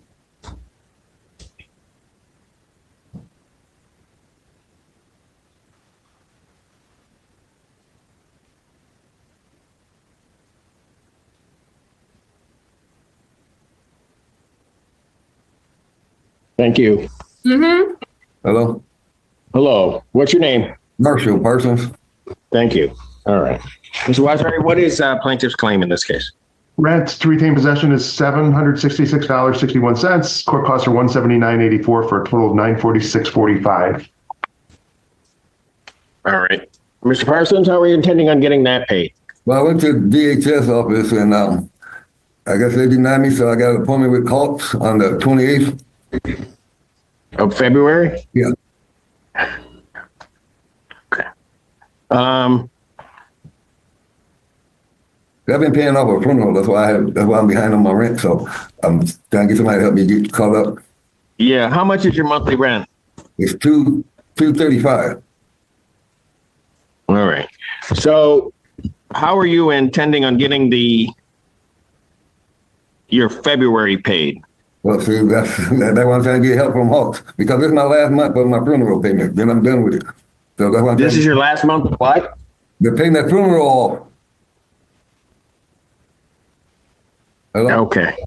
Yeah. That's why I went to the office and explained it to them, and they feel, I told them I would try to catch up best I could. So right now I went to VHS, and I'm waiting to get a letter from them, but I got an appointment with Hawks on the 28th of this month at 11 o'clock in the morning. Okay. Have you talked to any other resources that might be available to you? No, I don't know. The 28th isn't going to work. I don't know any other. I'm not from up here in Ipsy, so I don't know no resources up here. Okay, let me do this. I'm going to put you into a breakout room with our court liaison. Okay. Yeah. And see if there's anything else that might be available to you.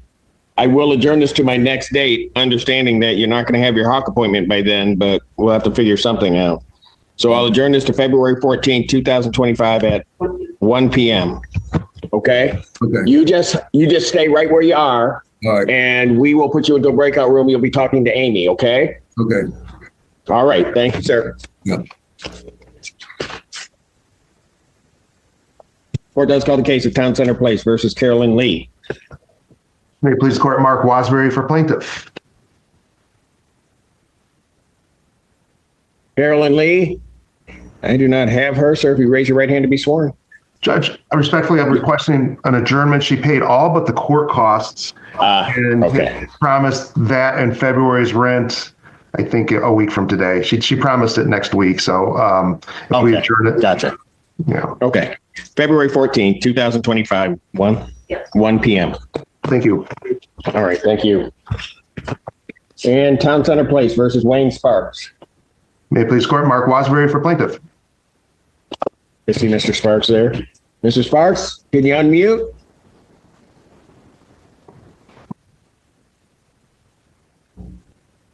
Oh, is it working? Okay. Yes, it's working. All right. Okay. We got it. Okay. What's plaintiff's claim in this case? Judge, he only owes $210.32 plus court costs. I am requesting an adjournment. He promised February's rent on Monday. My client will work with him on the rest. So if he does pay February. Okay. Mr. Sparks, is that all right with you? Yeah, it is. I just got my Visa card, and hopefully somebody's going to show me how to use it so I can get my rent paid off of it. That's the only problem I'm having right now is, I got the money, but I just can't get it, off my Visa card right now. So I'm going to have to. Okay. You have to have somebody help you figure that out. Yeah. Okay. So I'll adjourn this out to February 14, 2025 at 1 p.m. Okay? Okay, that'll work. All right. Thank you, sir. Thank you. Thanks, Judge. Thank you, Ms. Weiser. Northfield Estates versus Anna Burrows. Good morning, Your Honor. Danielle Pauly for the plaintiff, P85046. Good morning. Anna Burrows? Yes, I'm here. Okay. All right. And what is plaintiff's claim, including costs? The total balance, including court costs, is $1,455.80. And Ms. Burrows, I would need you to turn on a camera, but while you're doing that, how do you intend on getting this paid? Let me figure out the camera here. Okay.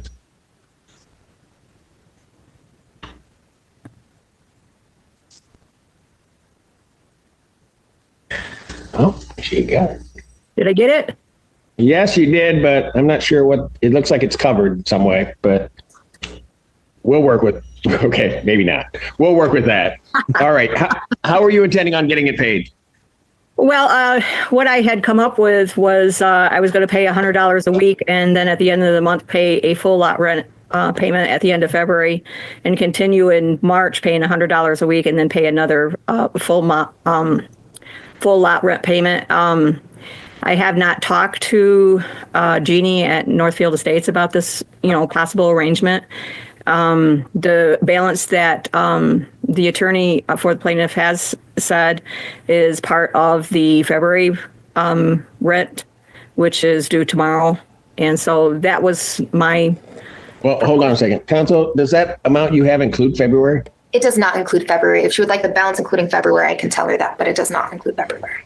Did you see that I paid a payment on Monday? I paid a payment on Monday of $525. What did you pay on Monday? $525. I didn't have that payment. You said you do see that, counsel? I do not see that, so that may... Okay. That would make, okay, gotcha. All right, but you haven't talked to your landlord about this payment plan that you have in mind, have you? I have not. All right. What I'm going to do... I tried to go through DHS and go through SIR, but they denied me, and I just found that out yesterday. Okay. So here's what I'll do. If you paid the $525, what's your monthly rent? $525. Okay. So the problem is, well, if that's applied, then we're not going to go up because it'll be a wash. So what I'm going to do, ma'am, is I'm going to give you an opportunity to talk to your landlord or to apply for other resources. I'm going to adjourn this to February 14th, my next available date, 2025 at 2 p.m. That's an in-person proceeding. Okay. And give you an opportunity to see if you can work something out with your landlord. Okay, and if we do work it out, then would that be dismissed or? Well, it likely won't be dismissed unless everything's paid. Oh, I gotcha. Okay. Okay. Yeah. So we'll see you on that date. Thank you. Will I get notice in the mail? You should. Okay, wonderful. Thank you. Thank you. Northfield Estates versus Cheryl Cornett. Cheryl Cornett, no response. Counsel, if you would. Hello, I'm here. Okay, what's your name? Cheryl Cornett. Okay. Counsel, what's plaintiff's claim in this case? I have a total balance including court costs of $1,490.80. 1,200. Okay, Ms. Cornett, how are you intending on getting that paid? I'd like to get 3 weeks, but I don't think you'll do that. I've been off work for 2 weeks. I had cellulitis in the hands. My hands were all swollen and I was in very bad pain, but I'm back to work now. So I'm hoping you'll give me 3 weeks and I can get it paid. I'm paying some tonight after work. How much are you going to pay tonight? At least $350. Okay. So I'm going to indicate you're paying $350 today,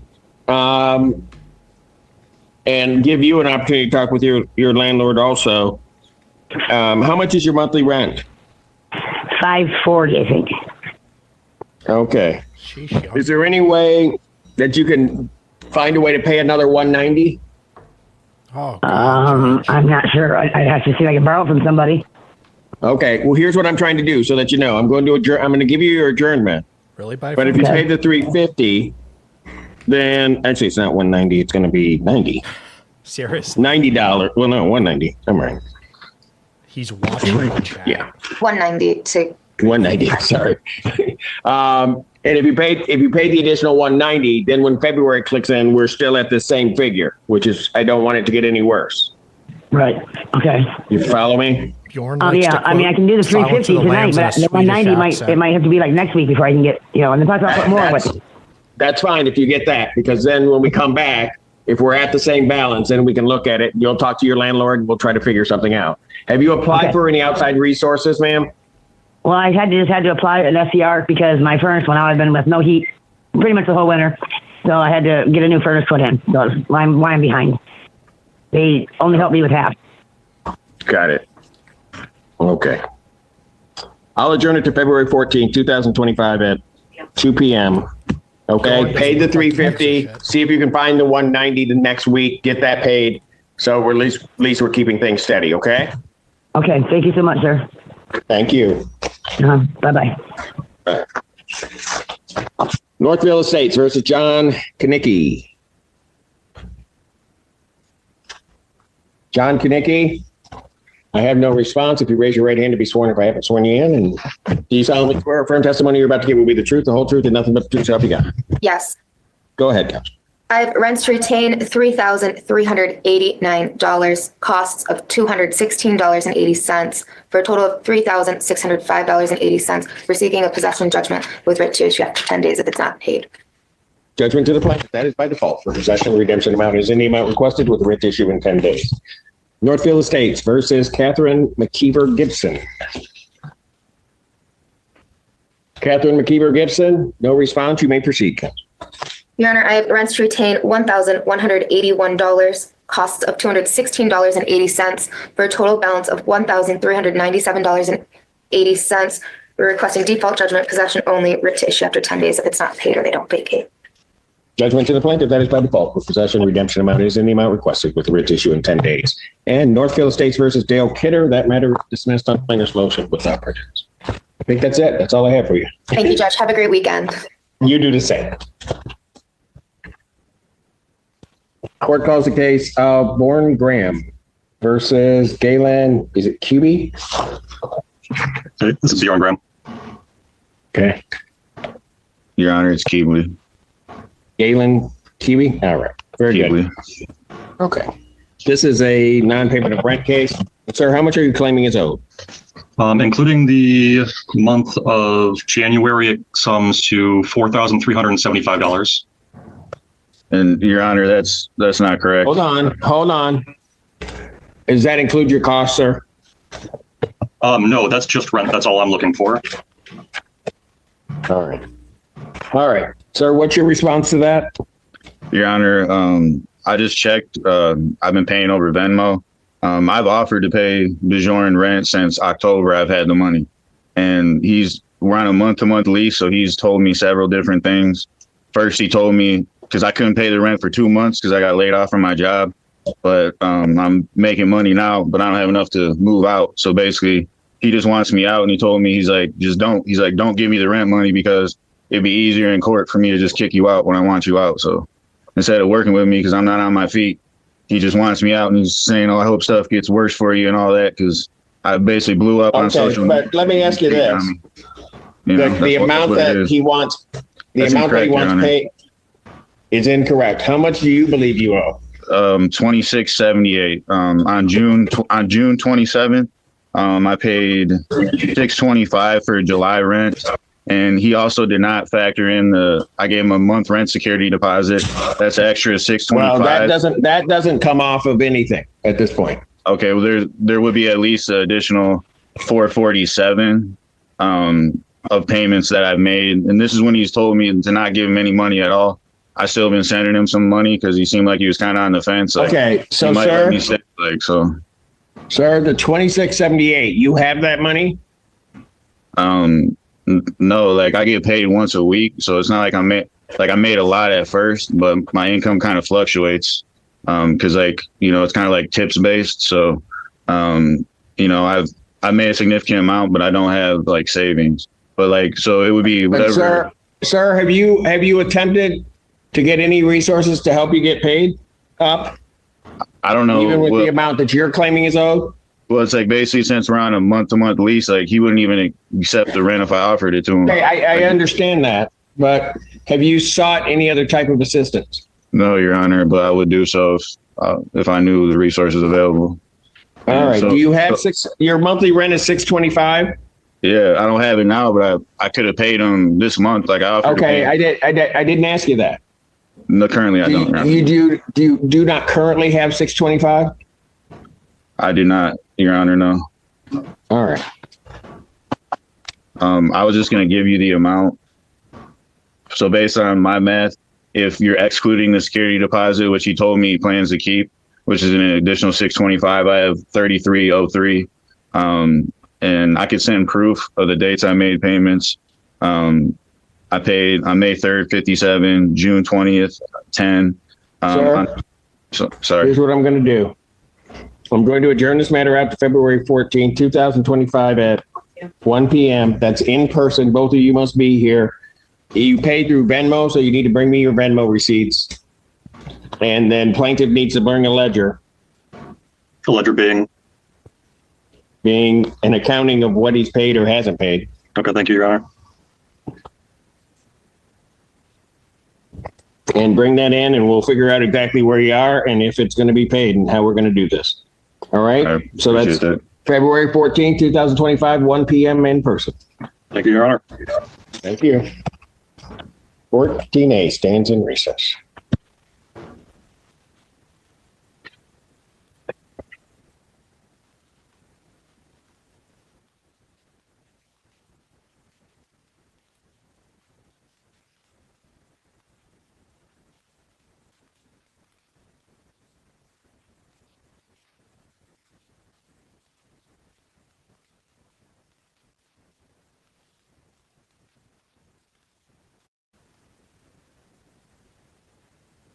The case, Marshall Real Estate.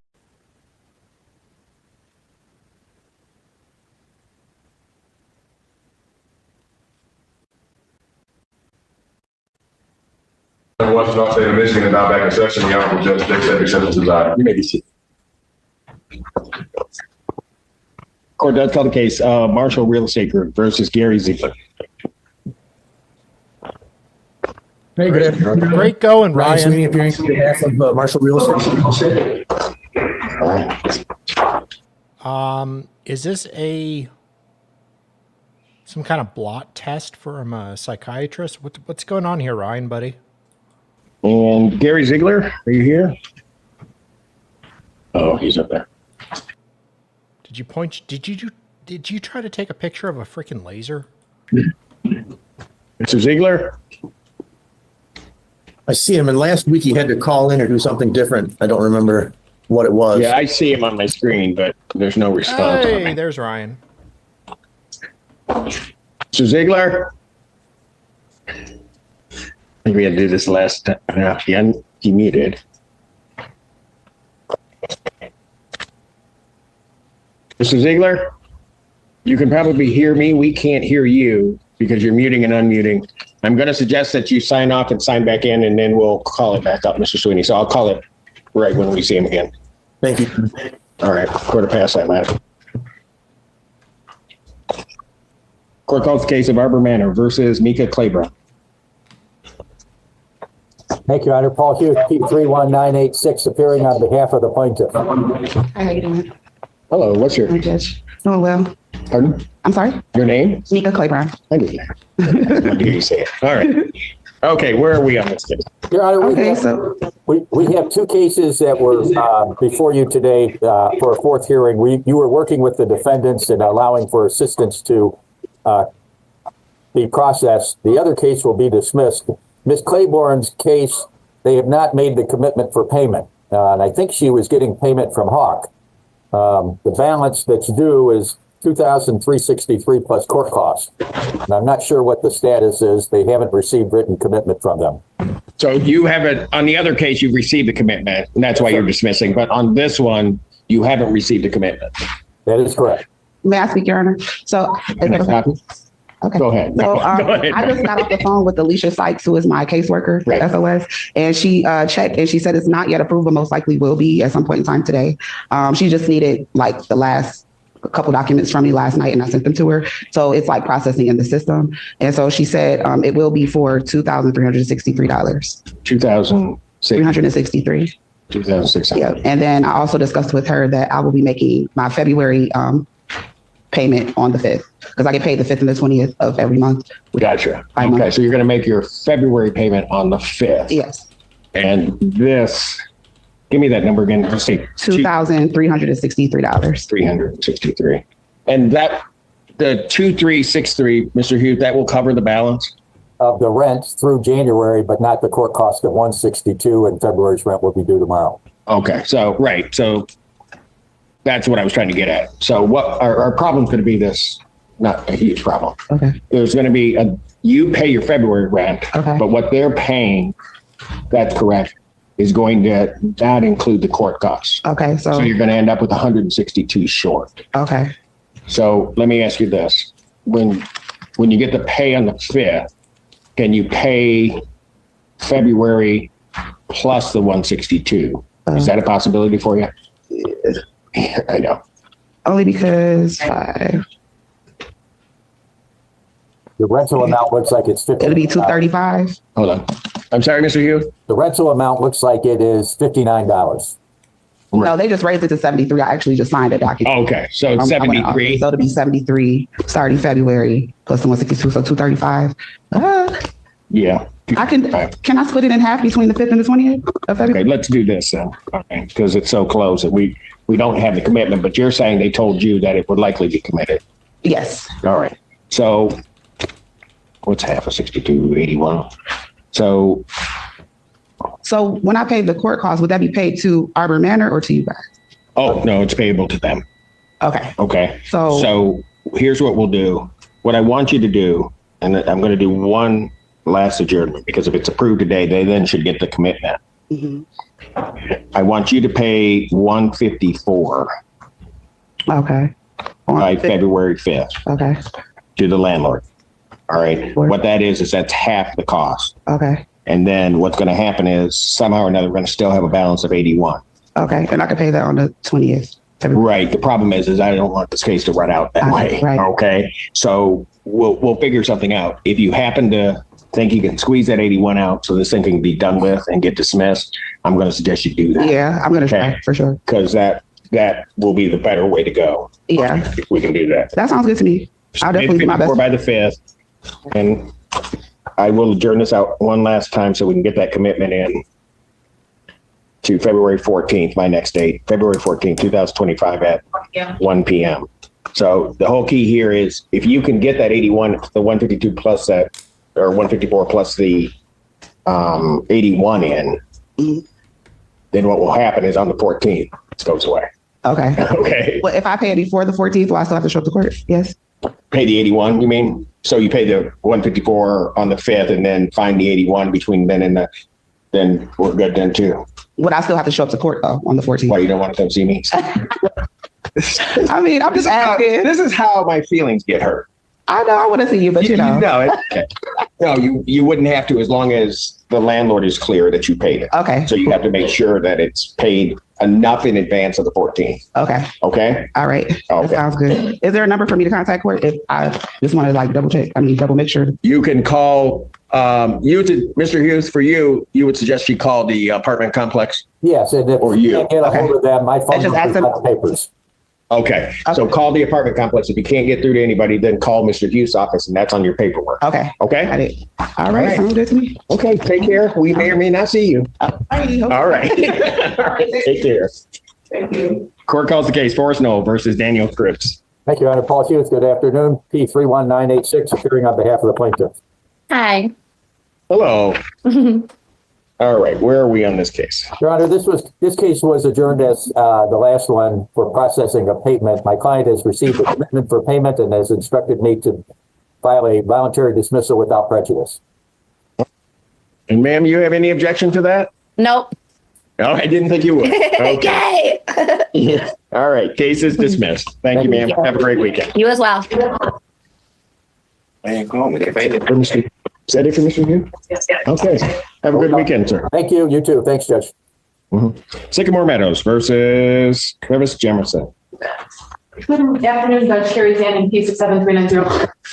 Your Honor, Ms. Lee is here. However, I've agreed to withdraw the request, the reinstatement request and order of eviction.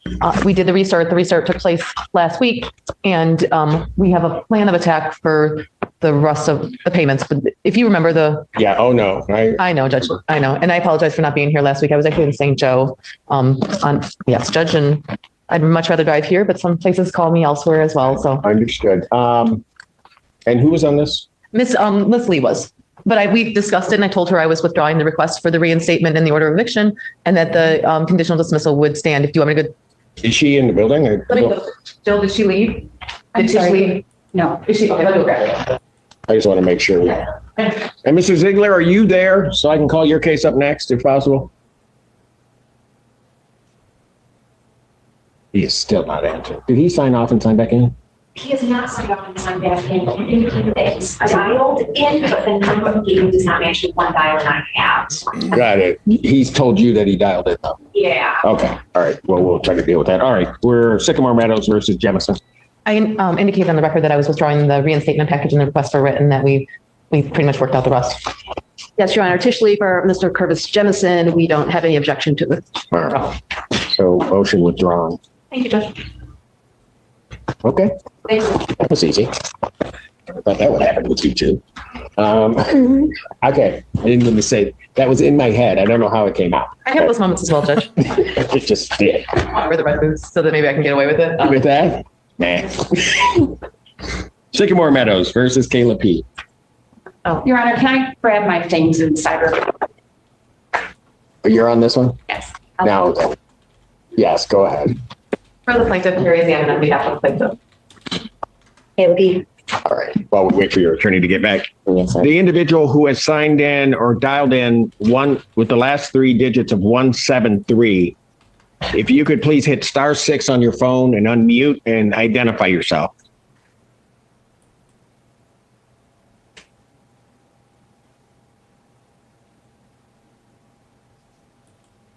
Hello? Hello? Hello? Hello? Judge, my name is Gary Ziegler. Okay. So first thing, Mr. Ziegler, whatever other, oh, he's just gone. Oh, no. He's there. Judge, Mr. Ziegler, you there? Yes, sir. All right. I apologize. Obviously my computer is not Zoom friendly. Yeah, you're probably right. It's by no means, I'm sure, a user error. I apologize for that. No, it's okay. Let me call that case counsel and just Marshall Real Estate Group versus Gary Ziegler. Just called him a boomer. Ryan Sweeney appearing on behalf of plaintiff Marshall Real Estate Group. All right. Gary Ziegler here from Saline via phone. Okay. And where are we on this case, folks?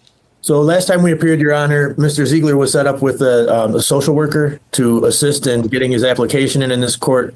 Ordered that it be filed with or provided to the court proof of the application being submitted by Wednesday of this week. Yes. And I don't have that. I don't think. Hang on. No, I don't have anything. I have a copy of it right here. Yeah. When did you send it to the court? Monday afternoon, 4:00. So we're talking the 27th. It was supposed to be there by 4 p.m. on the 28th. It's right. Okay, that might be an error on our part, and it just didn't get to my file. Your social worker was helping you get that in, right? Correct. Okay. So you're entitled to another adjournment because of that. I'm going to assume that he got it in, Mr. Sweeney. Okay. And what have you applied for? You applied for an SER, and then did you contact Hawk? Yes. Okay. Nothing. Did they give you an appointment? Hey, Brad. I've talked to people on the phone. I haven't been out. I'm partially disabled with side effect neuropathy, plus my car is currently inoperable, and I don't have the funds to fix it. However, Amy, the court liaison that I've been working with since last meeting, has given me 4.5 pages of resources to work. I'm about 60% done with them, but Judge, one of the resources gave me an additional 223 resources. I kid you not. I wouldn't waste the court's time on this.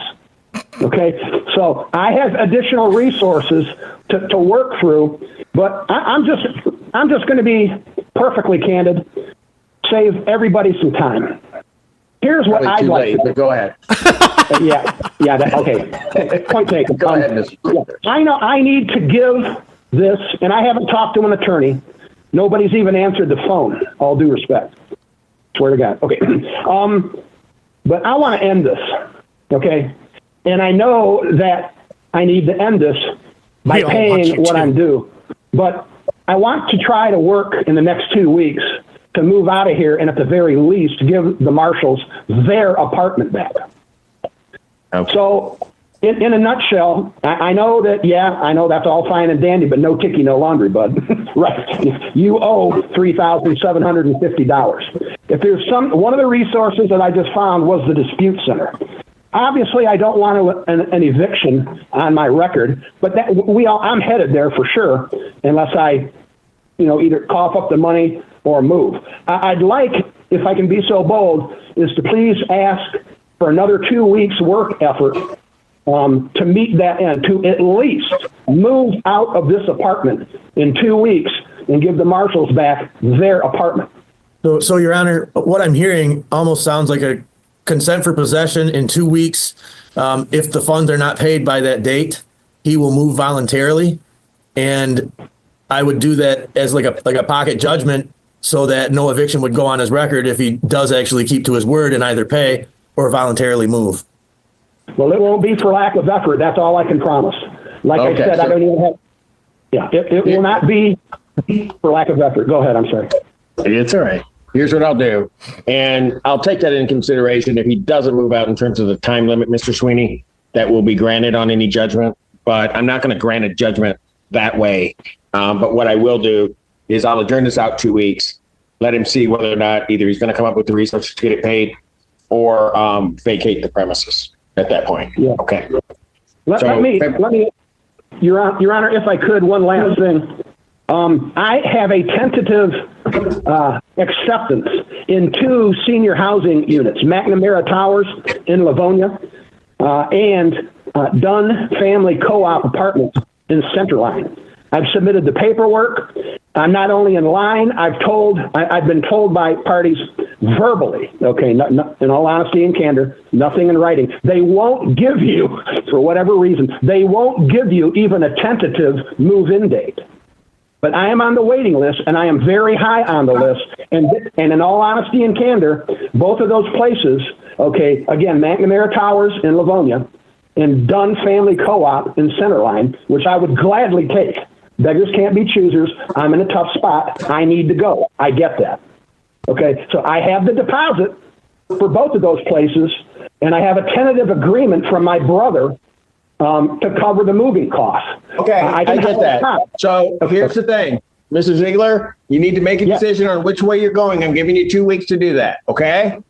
Understood. All right, February 14th, 2025 at 1 p.m.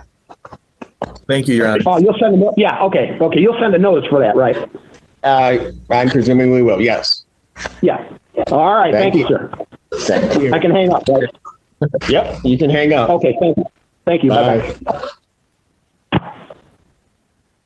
Sycamore Meadows versus Caleb Key. Again, Carrie Zimmerman.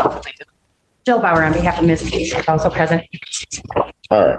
Judge, I know that last time I wasn't here, I got an email from opposing counsel regarding a stipulated order. I sent her a revised stipulated order as to what my client would be willing to agree to, meaning to give Ms. P sometime a date where she can get everything out of the unit and she can take anybody that she needs to take with. We're just asking that they wear appropriate face coverings because of the situation. I wasn't here. I heard through the grapevine of what happened. I just want the court to be aware it's about insurance bids. I mean, realistically, insurance bids and contractor bids and making sure that we have the appropriate people in the unit. All of the things need to be removed, Judge. It's so filled. There's a wall that needs to come down. Am I correct? There's a whole wall that actually needs to be replaced. So it's not something where counsel wanted Ms. P to be able to leave items upstairs. That's a problem because the smell is going to stay. You know all of the things I'm going to say to you. And so I really just need all of her stuff out and then they can do what they can do. And that's where I'm at. That's what I can agree to at this time. And I sent that order over to opposing counsel for review and they can pick a day. Well, Your Honor, if they're willing to rehouse her, she would have a place to remove her belongings too. But she's living in her car right now. Judge, I don't think that's quite accurate because my client's actually seen her with her grandma, who's also in Sycamore Meadows. So I could be wrong, but I believe that that's where they've seen her living and residing. At this time, Judge, I don't have the authorization to agree to rehouse her, and I don't think that my client's willing to do that either from what I've been told at this point. So I'm willing to give her the time that she needs to get her stuff out of there so that they can get in the unit and do what they need to do. And we believe that they should be rehousing her. So we'd ask the court to... But she's not in the unit. So I guess I'm unclear as to why you're holding the unit hostage.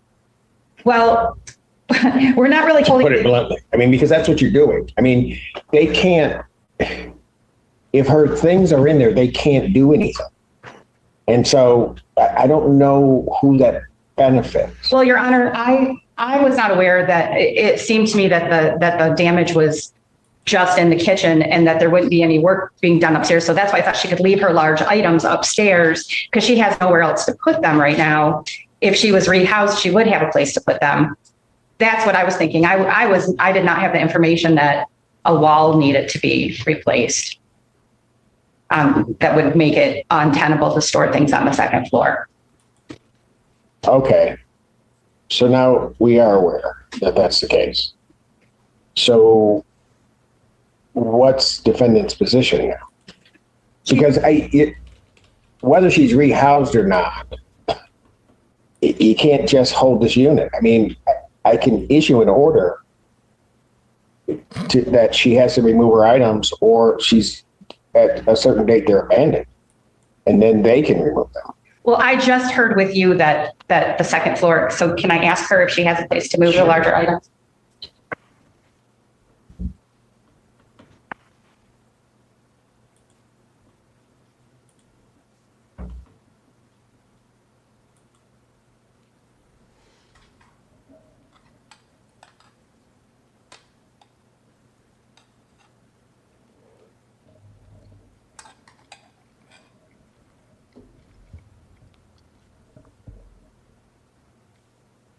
Your Honor, Ms. P has items in the unit that she wants to remove, but she's willing to not take the larger items because she has nowhere to store them. But she just wants the court to be clear that she's not surrendering her right to the unit. She's just removing her things so that repairs can begin.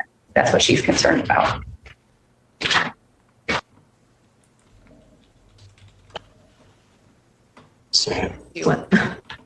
At this point, I think I've said it already twice now. My client's not willing to rehouse her. I don't, at this point, I just need her to get the stuff out so that we can get done what we need to get done. This isn't the first fire that took place in this unit. This is the second fire. So there's problems there, but I think before the court today is what we've discussed about removing the items. And so that's where I'm at. The order that was sent over regarding removal, what was the date? I just need her to pick a date. And so the order says that within the next week, she'll pick a date and she'll be able to go on that date and bring individuals with her. Can I see the? That's my order. Oh, okay, Judge, I thought it was a word about she. It was one paragraph, Judge, and I'll read it to you.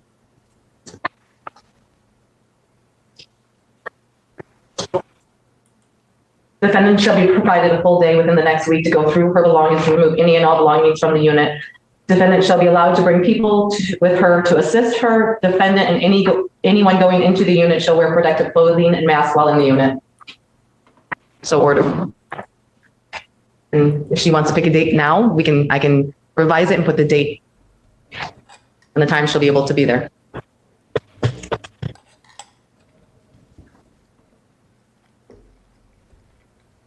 Give me a date.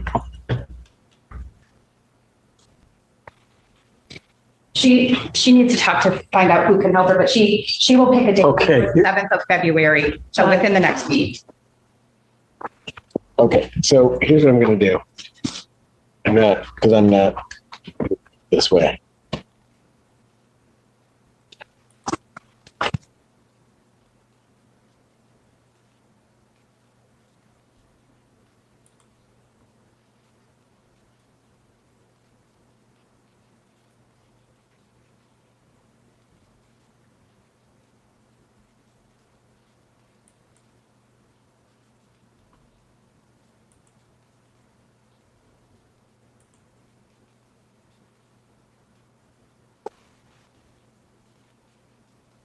And pick a date, I'll pick a date. Okay. It was February 6th. Okay, Judge. Thank you, Judge. So put that in the order. I'll sign the order. And then what do I need to do? Adjourn this case out to deal with the. I have two other things that I want to put on. Sure. I'd like to add an explicit sentence to the order that clarifies that she's not giving up her right to be housed by emptying out the unit. Well, if the case continues, of course she's not. She's Okay. challenged. I don't know why that needs. Okay, to I be just there, but, want that to be part of. Otherwise, she'd get her stuff out and we're done. But obviously, we're not. Okay. I'll The be other. handling this when I get Social Security, apparently. Go ahead. Okay. I think that the stove should be preserved for examination since that's the key item about how the fire started. The stove should be preserved.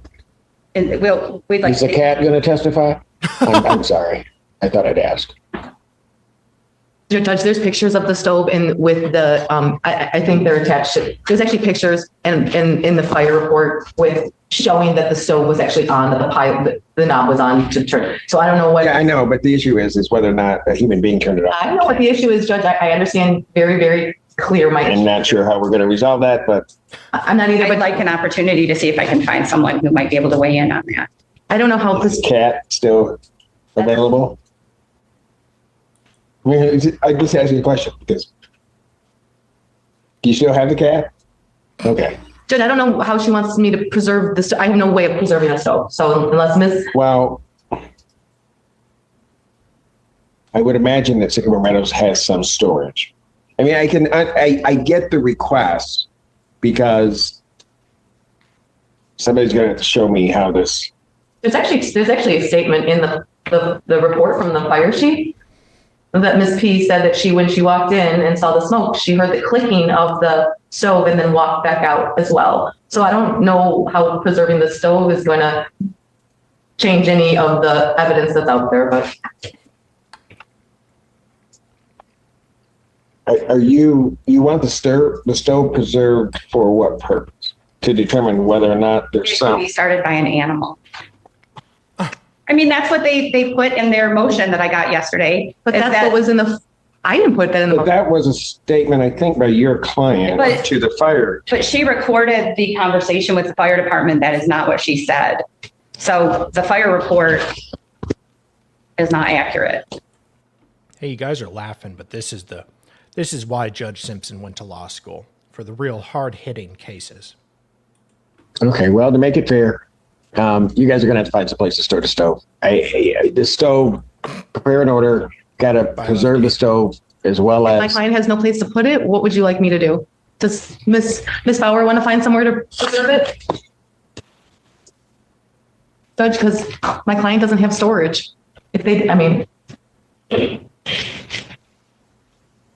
Can you guys work out where to store it? I mean, because obviously somebody's going to have to pay to have it. Or why doesn't? What do you want to do to this stove? You want somebody to go and tell you whether or not this stove can be turned on by an animal, right? I'm sorry, Your Honor. Could you repeat that? I know Ms. Lee was all in your ear. So when would you get the person out? I'll start working on it immediately. Maybe the stove could be moved to the basement since there's not going to be any work done in the basement. Well, I don't know that. I mean, I'm not the contractor, so I don't know whether or not it's. Okay, so I'm going to be serious about this for a moment. The stove needs to be put in some secure location. All right. You're just going to have to, the plaintiff is going to have to figure that out. I'll figure it out. Are they going to get an expert witness to examine the stove and testify if the cat turned it on or not? I mean, I don't know where you would get an expert for that, but okay. Okay. And then the last thing, Your Honor, is I finally got paperwork for the case this week. I'd like to file an answer on behalf of Ms. E. I need time to file an answer to the motion that I got yesterday and then possibly draft my own motion for summary disposition. So I need time for those things with permission of the court. How much time are you going to need? I would like 3 weeks. I don't know if the court would give me 3 weeks or not because I still have a FOIA request that I'm going to be picking up today that seems to be pretty lengthy. Judge, to be fair, considering the lengths I've gone to cat-proof my house, it's not entirely out of the realm. I mean, my cat certainly is able to get into any drawer, any cabinet in my house, so including the refrigerator, which is child-proof. So some cats can be assholes. Yeah, they need to do a cat scan on the stove. We're before you on the 18th of February. You can stick us on that date. You're okay with that? Probably not, but okay. I mean, I will. But here's what I'm going to do. I'm not giving you 3 weeks. You need to file it by the 14th. Okay. Thank you, Your Honor. And then I will adjourn this matter out. We can put you on the 18th. Okay. And then we'll figure out where we're going. February 18th, 2024, 9 a.m. That's in person. You prepare the order regarding preservation, and you prepare the other order, and then I'll sign it. Thank you. I do also want a picture of the cat's front paws. Oh my God. Can I just make sure that the things on top of the stove don't need to be preserved? You just want the stove put in a location in the basement or something like that? I can get rid of all of this, correct? Because I'm not gonna be able, the problem with preserving everything that's burnt on the stove is the same problem with all of the stuff. I don't think we have pictures of that. I think we're just interested in the mechanics of the stove being able to be examined. So that's fine. Okay, thank you, Judge. And I want pictures of the cat's front paws extended as well as the rear paws, not that those are. Oh my God, he's serious. Okay. Thank you. Yes. Sycamore Meadows versus Derek Hall. Here's the Stab the extra paw. What is that? In this case, we have one that is final. We just decided today that we will be able to represent. Hello. Wait, I'm sorry. Is this? Oh, you just missed it. There was a fire in a residence, and they're blaming the cat. Apparently, the cat turned on the stove. So they need the stove preserved for forensic evidence, naturally. Judge wants pictures of the paws extended to see, the range of the cat. And we're going to get to the bottom of this cat. Really? Your cat is turned on the stove? God damn, you guys just gave me an entire new... Do you understand how OCD I already am with my cats? And now I have to be paranoid. My cats are going to turn on my freaking stove now.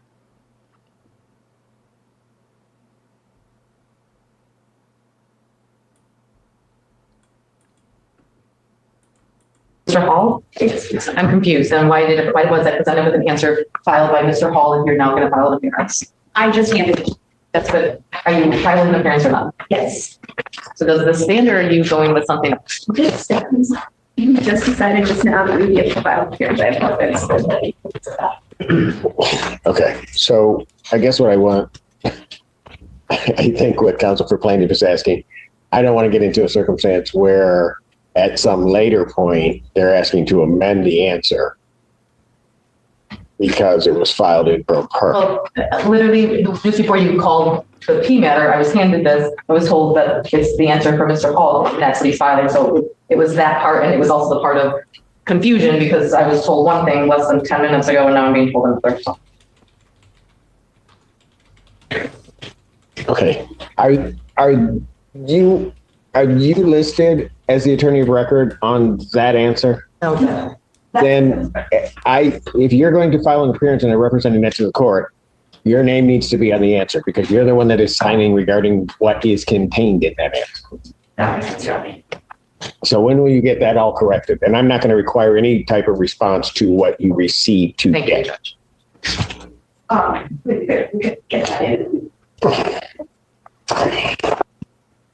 Answer in a week.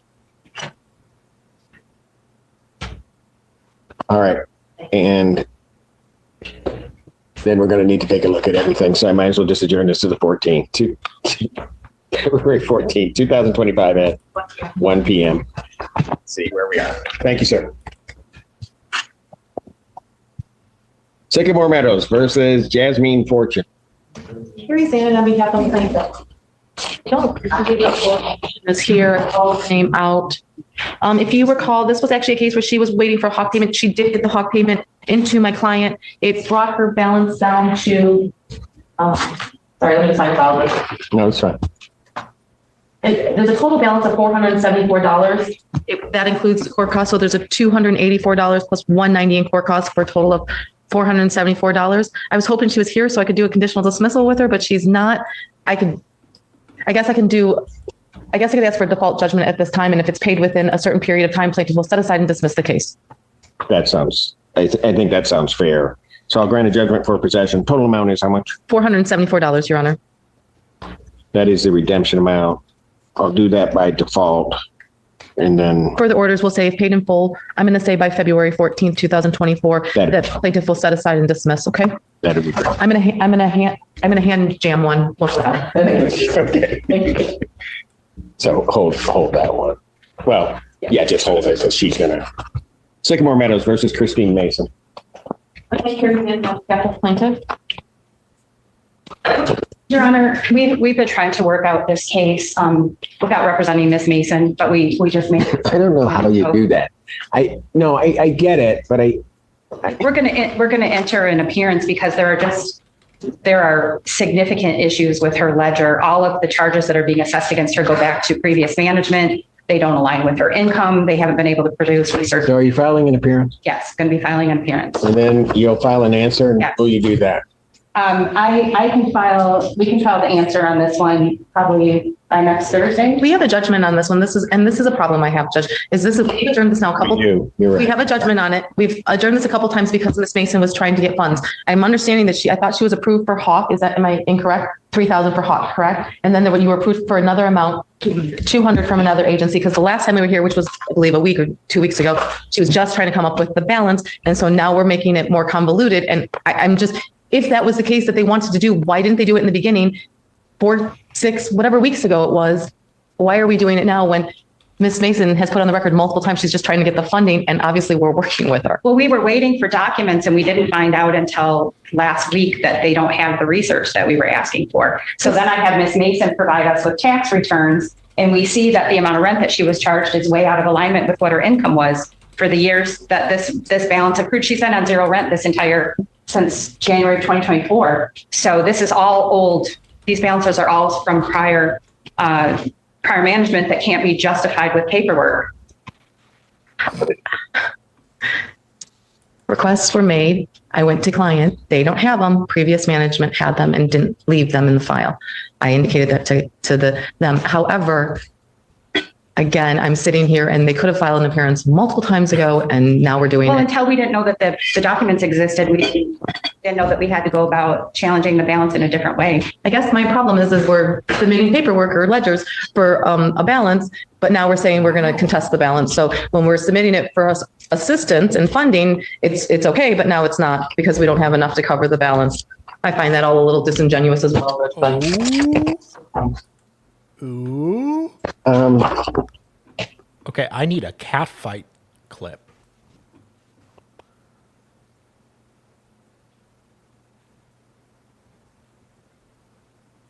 There's the judgment amount back in December was $51.79. As we sit here today, I don't know what her January was zero, correct? Yes, Your Honor. The balance is actually a little bit lower than that, Judge. It is. What is it now? The total with the court cost would be $5,004, Judge. Okay, so now we're at $5,004 that's owed. What that means, and I'm trying to figure this out, but I thought, as was saying, has said, that it was really an issue of finding the money and giving time for that to happen. So when I look back at my notes in the file, I'm a bit surprised that we'd be at this point, because if 3,000 comes from Hawk, there's 1,000 in escrow. I now have $1,004 that somehow we find, but now want to go into everything. And I don't, and quite frankly, I'm not even sure how we would figure all of that out without just a guess. Because you're going to go back, you're going to use tax returns, the documents don't exist, previous management isn't here. So I don't know if she complied with her part of recertifying, or it was management. I don't even know how I would figure that out. Judge, we're actually at $800. If I show $5,004, 3,000 Hawk, 1,000 in escrow, plus 200 is the other agency that. Oh, right. So right. We're at $800. Yeah, all I can say is that until last week, we didn't know that we weren't going to get the documents to review the ledger. For example, in 2023, her total income was $7,800 and she was billed $500 a month in rent. And if they had been properly doing her recertifications, that would have been caught because she lost income in December of the previous year. Was that reported? I mean, you're asking me to make certain assumptions about things that I'm not sure, even if given a trial, I could make those assumptions. Your Honor, I think if they had been properly recertifying her, they would have checked her income at the time of recertification and seen that it was much lower than the amount of rent that she was being billed. And sometimes people lie on their tax returns. I mean, what do you want me to, I mean, that's going to be part of the problem. You're asking me to just default to that side, and I don't know that I can. I mean,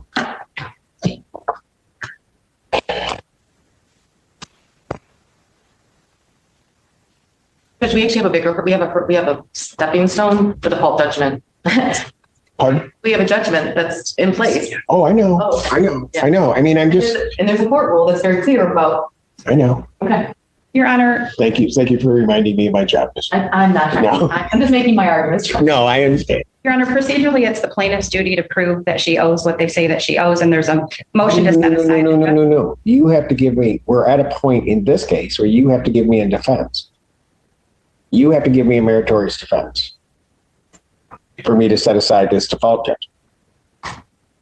And that's what I was wanting to do, is enter an appearance and provide an explanation of why we think the judgment amount. Okay, but Spauer, here's my problem with this. We go through a process of trying to preserve people's houses. They don't appear at the second hearing or the first hearing. We then come later on and everybody is sort of in agreement, and where you guys come into the case, say you're not going to enter an appearance, and I guess get that maybe, and that it's really about just getting the amount. And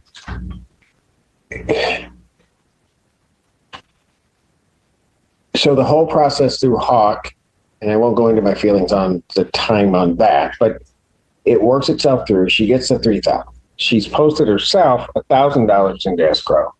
There's $200 from some other place. And then we get to this point, and then the argument becomes, well, the number's not right. And, I'm not...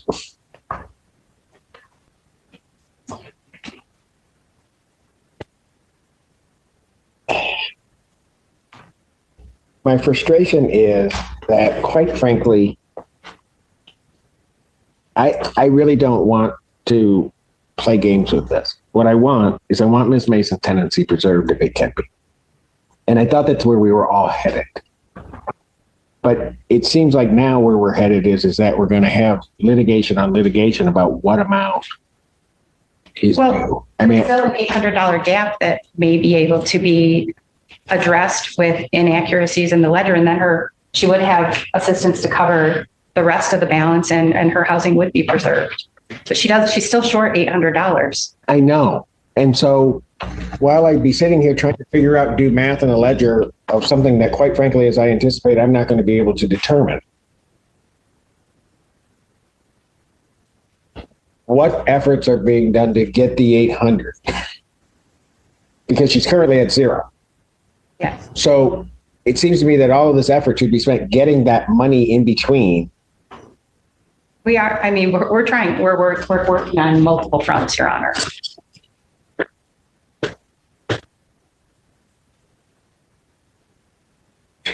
Okay. So she filed her motion regarding the default. Of rights right now, I could deny her motion. After all of this work, I could just deny her motion, and then the writ goes forward. And where have we got Miss Mason? Pardon? You said, where have I gotten the rest of the money? No, what I'm saying is... No, we don't want her to lose her housing, Your Honor. I know, and that's what I'm trying to point out. I've got this figure. So if we want to play the procedural game, we can. Or we can look at just doing what I thought we were doing. So I'm going to pass the matter. Ms. Bauer, you can talk to your client and let's figure out what we're going to do. Okay, thank you, Your Honor.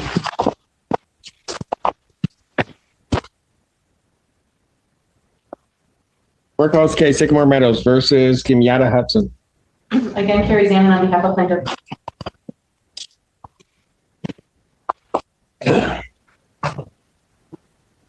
Hello. Hi, Judge. What's your name? Kimyata. All right. Where are we on this? Judge, at this time, $1,082.90 is what's due. Court costs of $190, so a total of $1,272.90. This is utilities. She was supposed to get the utilities in her name, but it just recently we found out that your sister's putting utilities in your name. Yeah. So what happened? My sister had utilities in my name and she didn't pay it all, so I wasn't able to do it. I thought you had an appointment with Hawk, because Amy told us that last time we were here. I missed her call. My phone had broke, and I got a new number. I thought last time we were, no, I'm not trying to throw you under the bus, but I thought because Amy was on, there's Amy. Amy, didn't we verify that her phone number was a certain phone number because we were having a difficult time? Remember? Yeah, me that too. phone had just broke. Okay. I just got a new number. Do you have any update for me on Miss Hudson? Your Honor, with Miss Hudson's permission. Ms. Hudson, you give permission to let her look in your file. Your Honor, it appears that there was the appointment, but the caseworker had not been able to reach her and left a voicemail. I'm hearing that there's a change in phone number, and I'm wondering if that could be shared, at least with your clerk, so I can convey that over to the caseworker. the phone number. Yeah. So yeah, if she gives it to my staff, we can shoot that to you. Thank you, and I'll pass that over immediately to the caseworker. All right. So let me ask this: is this number increasing at all? I don't believe that it is. It is. Right. Okay. Yes, but just the utility part, right? Nothing, because she's a zero. So it is just. She's at zero rent. Yeah. So it's just the utility. But the utilities. Okay. And can somebody ballpark what the utilities are? 250. Okay. You're going to be able to get your utilities paid for February? Yes, I'm trying to. Okay. Can we ever maybe put something in escrow with you and then come back on the 14th and see where we're at with cost? Okay. Yeah. But when you say you're trying to, what do you mean you're like? I'm trying to switch it still in my name. So it's still not in your name? No. It's in the complex's name? Yes. Yes. Which, yeah. All right. So I figured out why, because that payment my sister did, she didn't. Pardon?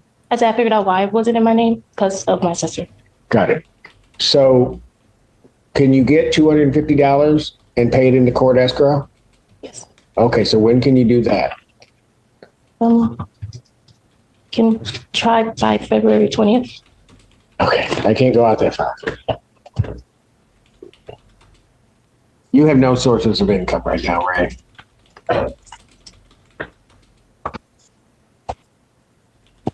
So young lady, let me ask you this, okay? Let's say you get the utilities into your name, okay? How are you going to pay the utilities?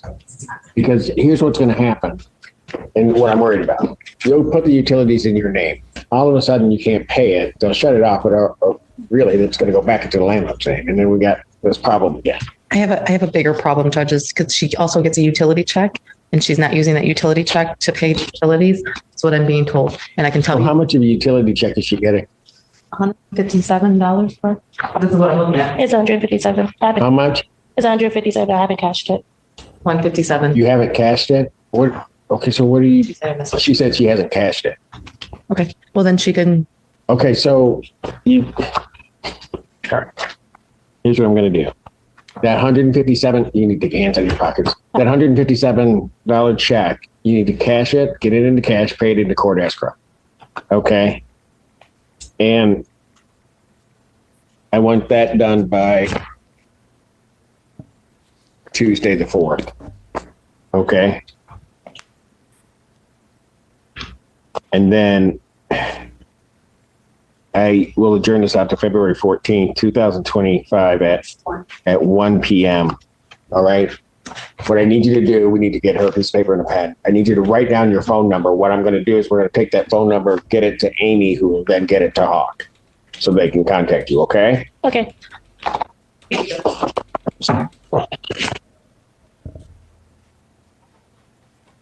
Carlos, is that everything for you? That's, yeah, except for the one that you passed, I should guess. Are they ready or no? Okay. Carl Staffield versus Chloe Peak. Oh boy. Hello. I'm Audrey Lee. I'm a student attorney with the Michigan Clinical Law Program with my partner Ellie Sawyer, and I'd like to request permission to represent the defendant pursuant to MCR 8.120 under the supervision of attorney Mira Edmonds. Say no, Judge. Do I want to do that? Have they been before me before? All right. Have you? Yeah, we were here just last week. We got adjourned to That's what I thought. Okay. All right. So I won't put you through my intense grilling. Permission to practice is granted. Thank you, Your Honor. Okay. And I had a hesitation on that for one reason. And on your side. Okay, they put it here. They never put it back here. Yeah. Fine. Never mind. I'm not going to ask you. Never mind. I'm good. Okay. All right. What are we doing? Yeah, so this is a non-payment case with a supplemental complaint for back rent. We filed an answer and counterclaims last week, and then we adjourned from last week because Mr. Staffield hadn't had a chance to read the answer. It doesn't appear that he's here this week. Staffield? He's not present in the courtroom, and I do not have him. You don't have him checked in. All right. So, counsel, what would you like me to do? Well, we'd actually like to continue to pursue our counterclaims in front of you. And we also, it came to our attention that there's some lack of clarity as to whether Mr. Staffield or Azar Staffield, who we understand his wife owns the property. So we want to ask for leave to amend our answer to include Azar Staffield.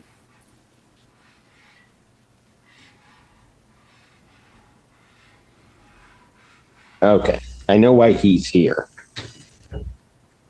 Or not here.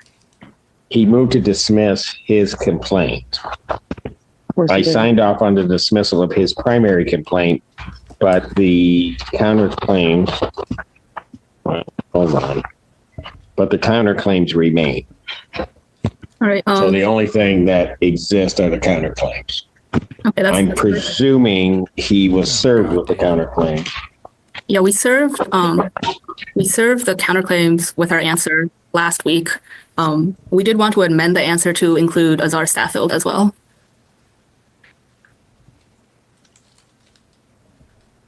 All right.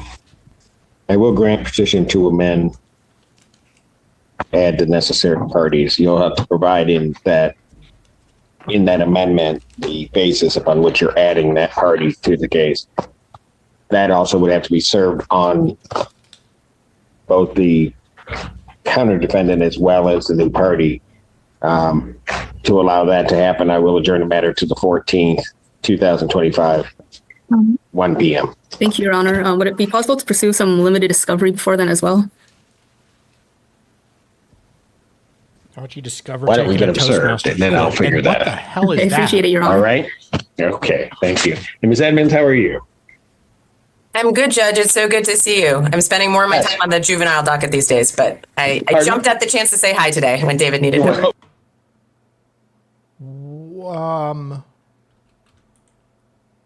More of my time on the juvenile docket these days, but I don't have the Zoom function here. Damn it. I'm so confused.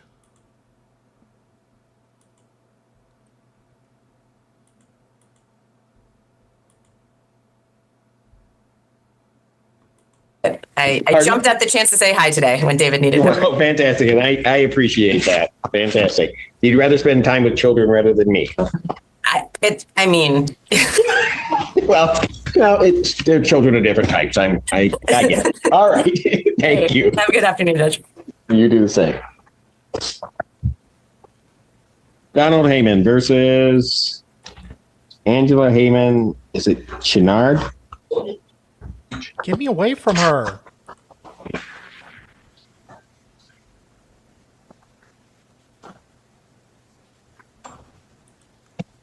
Oh, wow.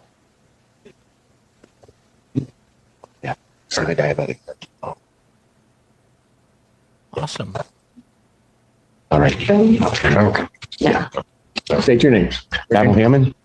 Angela Chenard. All right. this is a termination. All right. And what's your response to the termination? Look at her. Okay. Pardon? I'm not sure what to say, but okay.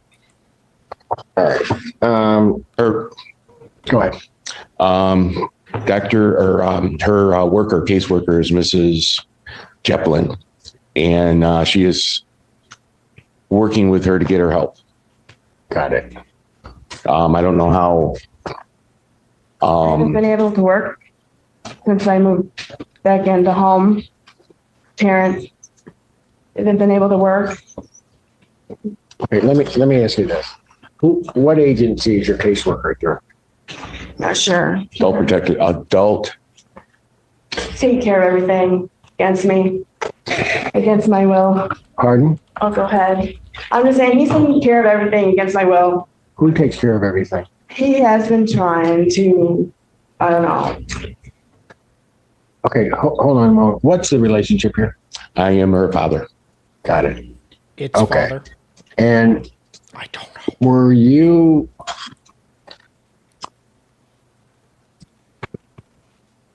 Why do you have a worker? I'm not sure. Okay, Dan, can you? Adult Protective Services. She has problems with. I'm okay. Got it. Regardless of what She has problems. that Got was, it. the state stepped in for her. Mental capacity. Got it. Trying to keep it clarified. So the state stepped in. I personally don't understand why anybody would question her mental fitness, but that's just me. Yeah. Got it. And that's where Mrs. Joplin came in. That's what I was trying to figure out. Okay, got it.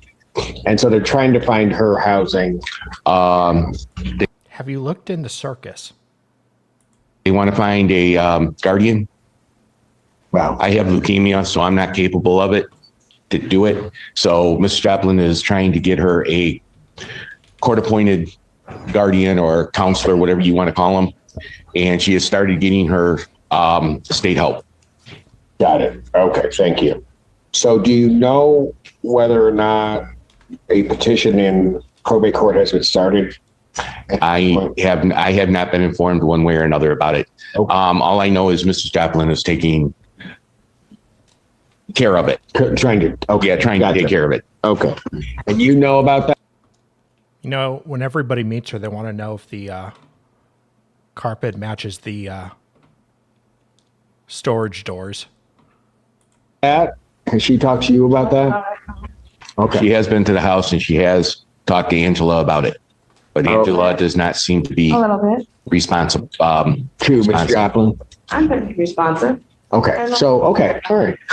I don't know that fathers and daughters always often can disagree about that. So I'll just let that happen.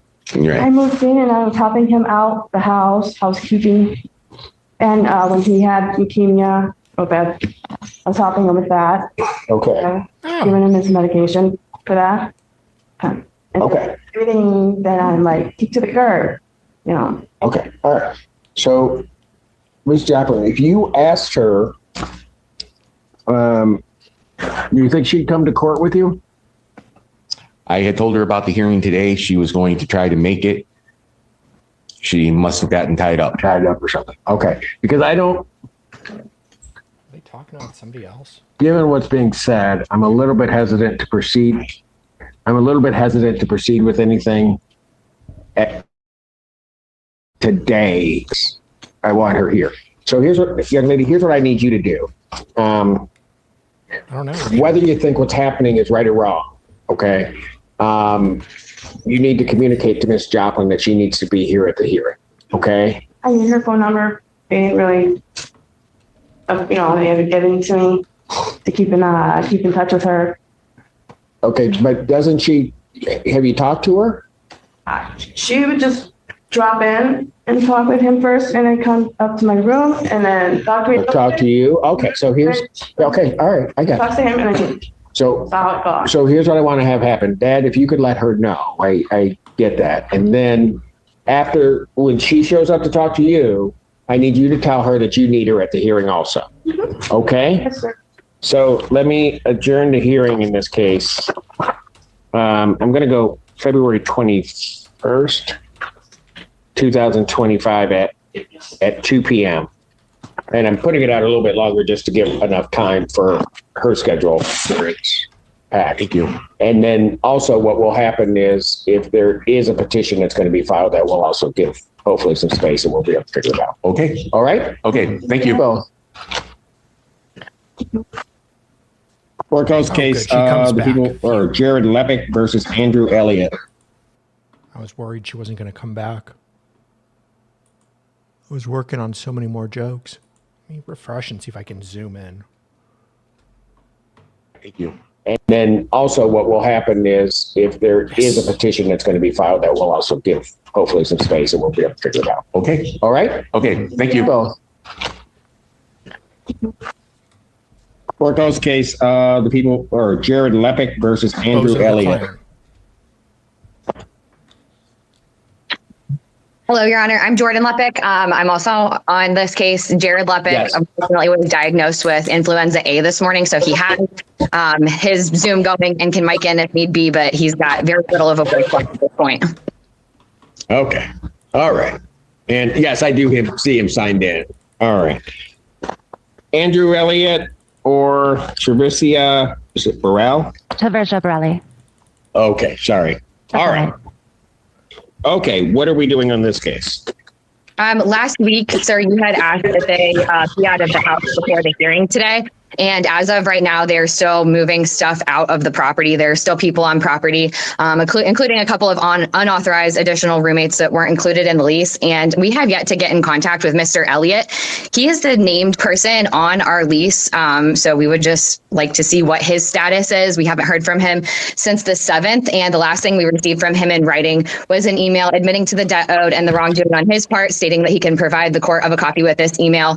In his own words, he states, "We will obviously not refute what you are owed. We have no intention to. We would honor the court decision of the debt, which would additionally include legal fees. Given our contract is under the laws of Michigan, there is very little that can be garnished as the bulk of my earnings are earned as independent contractor." In this email, he proposed a payment plan that we were uncomfortable with agreeing to because he offered us specific payment arrangements over the last. Can I stop you, please? Absolutely. All right. How much are you claiming is owed?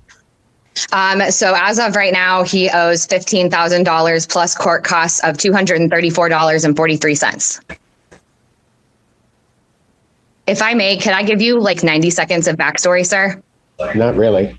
Okay. Your Honor, I don't know that I'm necessarily going to need it. Okay. Ma'am, are you moving out?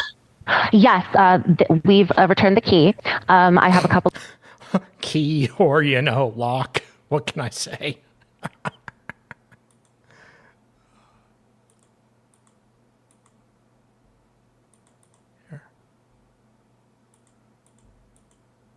Of friends currently helping me move out the remaining things. I'm actually at the U-Haul Center right now, and they are getting the rest of the items out presently under the supervision of the land manager. Ma'am, why aren't your pronouns in your name? So, and ma'am, are you disputing the amount they're claiming is owed? I am. You are? Yes, I am. We owe. How much do you think you owe? So we owe December and January. That's $10,000. We paid a $1,000 late fee in November and a $2,000 late fee in September and October. We believe that these should be subtracted from the total owed due to illegality of those fees. Also, we were. How much is monthly rent? Your Honor, monthly rent is $5,000 a month. This is a 4,000 square foot house that we were under contract for them to purchase, and we have done a series of short-term leases as they were waiting on the state. Okay, so here's the thing. Is she right about? She just listed off, I think, $4,000 of late fees that they paid. No, sir, that is incorrect. Those were from the previous lease. See, at first we did a 60-day lease, and then we extended that once their house was not sold. So we have 2 prior leases to this short-term lease, and we only enforce late fees on one of the months under those leases, and I can submit documents. I'm not trying to judge you here, Jordan. I'm sure you're plenty smart. But can I just say, entering into a contract with this, I don't know, maybe I could just, I hate to judge. I'm not a judgmental person, to be honest, but something tells me you were going to end up going to court. I don't know. Of all this, sir. So can I. All right. I do have claims that ACHs were sent that were never received to my account, sir, as well as proof of funds that I received in December and no payment was made out of that. The last communication I had about a payment arrangement was on December 13th, and I was informed by Mr. Elliott that day that his wife had sent an ACH. However, Okay, look, folks. Oh, ma'am. Yes. Here's what's going to happen. What date are you going to be out of the premises? We're already out. Your stuff You're is already still out. Right. And they have surrendered the keys? Yes, and it's in the process of being removed as we speak. So we are out. It'll be another hour or two, I think, before it's all of our stuff is gone. So then the only issue is what's owed. Right. I also want to bring up, if I may, Your Honor, we were subjected to a wrongful lockout, so we are due 3 times damages of the $150 for a locksmith as outlined in Michigan's anti-lockout statute, totaling $450, which I also have evidence of. Okay. All right, Your Honor, folks. Your Honor, I'm getting my house because they failed to pay rent. I have 6 children. These people make $300. Come on, Bozo the Clown. You're supposed to make people laugh, not cry.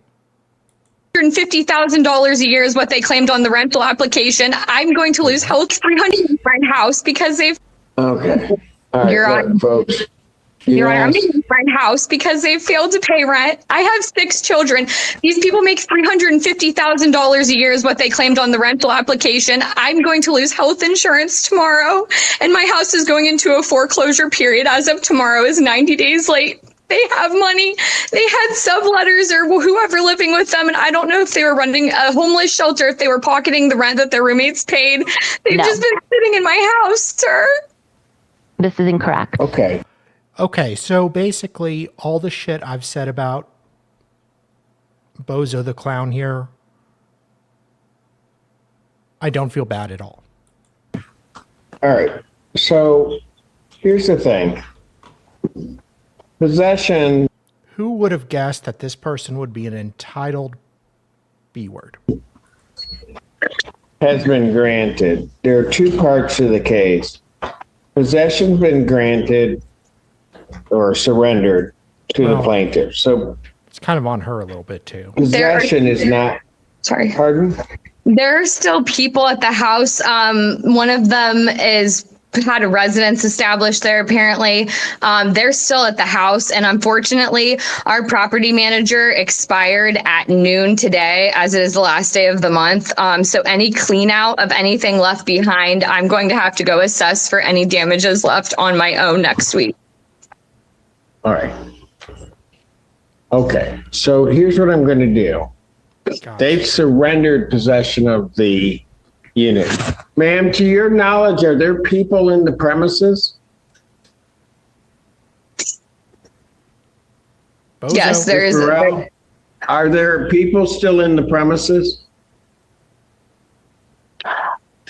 I don't know. I would have to text them. I don't know if they're on the premises presently, but we were told that we could get the remainder of the items out.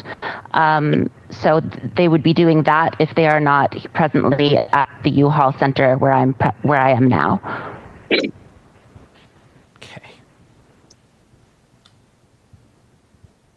I'm just so using here's my what I'm phone going to do this. Possession to the premises has been surrendered. Ma'am, as of given everything that I'm hearing, your management contract expires at midnight tonight? Is that the deal, or? Yeah, yes. And we can't afford to pay a property manager anymore. Hang on. I hear you. I'm just trying to. I get it. Because you're in North Carolina, right? Yes, sir. But I will have to make a trip up to North Carolina to assess anything. I know. I guess you're out of state. You've got a property manager here that won't be the property manager tomorrow. Yes, sir. So what?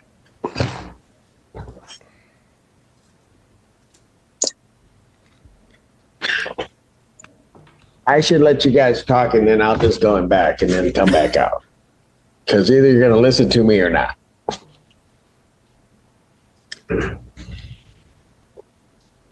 Possession's been surrendered. I'm going to give the authority I'm going to grant to the plaintiff the authority to prevent waste under 4.201I, that you may lock and secure the premises effective 3:00 today. The reason I'm doing that is so that you can get your property manager, go over there. You can order a locksmith. You can change the locks at 3 p.m. today. Whatever else needs to get out, if you don't get it out by that time, you said you surrendered, you're giving them the keys, they giving you grace to get some of the stuff out. If it's not out, not out. That's perfectly fine, Your Honor. Will be locked. Thank you. Then the issue regarding the money is going to have to be done. Now, I might as well, because the parties don't seem to agree, set this matter for trial. You have to come up next week. Is that correct, ma'am? Yes, sir. Okay, so trying to time this, if you come up, how long are you going to be up here? Very short amount of time, sir, as I have children in North Carolina in school. So a day. Enough. So if I I was just going to set this for a trial. So I can set a trial date, but I'm going to need the parties in person because apparently there's going to be a lot of documentation. So I'm trying to set it. So here's what I'll do. Because we're really talking about the money, but we got to get the premises secured first. So we've dealt with that. What's my date? March the 4th? The 11th. All right. So what I'm going to do is I'm going to set a non-jury trial as to the money issues for March 11th, 2025 at 9 a.m. That's in person. So I've tried to set that, ma'am, I tried to set it out far enough so that you could make arrangements or do what needs to be done to come up. We'll hear it that day. So if it has to be a one-day trip, it's a one-day trip. But I've just tried to put it out to, well, I think you get what I'm saying. Okay? Absolutely. But I'm allowing you to secure the premises. You're going to come up here, check on it. That way you can assess what damages or other things there may be there. Bring ledgers, all other documentation you want the court to look at on March 11th, and then we'll hear your case. Okay? Your Honor, might I ask one question? Sure. Rather than pushing it out, I can make arrangements. I will make it work. Like I said, we're actually going into a 90-day foreclosure period tomorrow. And so time is kind of essence. Got it. Then the best I could do is the 18th. What day? Yeah. The best I could then do is February 18th. I could push it up to that day. Will that be better for you? Yes, sir. Thank you so much.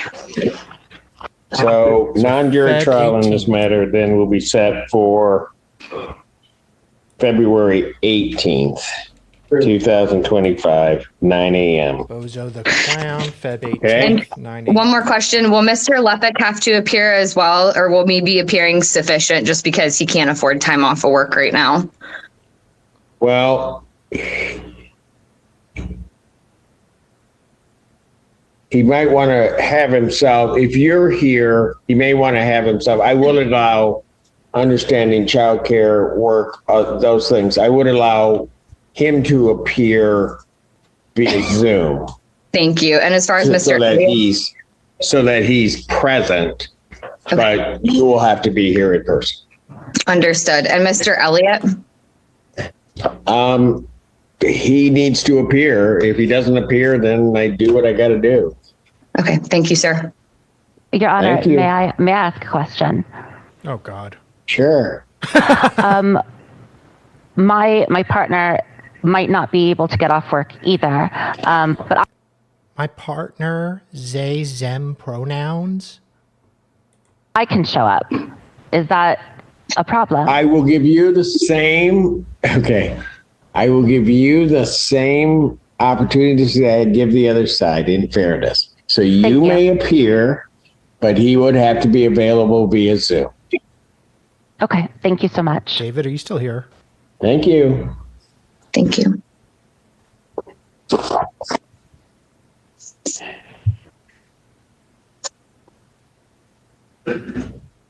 Michael Scott Stone versus Kevin Smith. Yes, Your Honor. She said she's just visiting there. We'll see. Thanks your names. Michael Kevin J. Smith, sir. Michael Scott. Oh. Where are we on this one first? He's suing Dwight. He has failed to pay me any rent or for the utilities since June of last year and refuses to pay. And I wish you to order a 10-day where he'll be removed by the sheriff within 10 days. And did you send a copy of this information to him? Yes, sir, I did. He received it yesterday at 2:33 p.m. You have the documents? Yes, text messages and yeah, it's nothing, Your Honor. He's just. So I'm going to have to set this for trial. I do my trials in person. You're down in Florida. He's here. When I read through them, they're at least what potentially could be colorable defenses. I don't know until I hear the testimony. Your Honor, I'm a working man. I make $24 an hour, and I'm paying his rent and utilities. Sir, you know, every time you come here, you try to tell me how this is going to be. No. You have property here in Michigan. You may be down in Florida. You may be a working man. I consider myself that too. This happens to be my job. Part of my job is setting a date for these trials to get them resolved. Now, if what you want to do week after week is sit here and try to lecture me on what Michigan law should do, then I'll just keep setting it every week. He'll come back. You'll just try to give me that lecture and we'll just move on. I'm trying to resolve the case. So I'm going to set a trial date. So today's not the trial date? No. Okay. I'm going to set a trial date. Maybe you didn't appreciate what I said. That trial date will be in person. Well, if you had listened to the case before, I realize there are people out of state. I will try to accommodate that the best I can. So I'm going to set a trial date in person. I can set it for February 18th or March 11th. Your Honor, your preference? Can I have an attorney represent? Guys, I just found out that Taversia Borelli, her undergrad was at the University of California, Berkeley. Her major was sociology. She's a lawyer, Wayne State University Law School.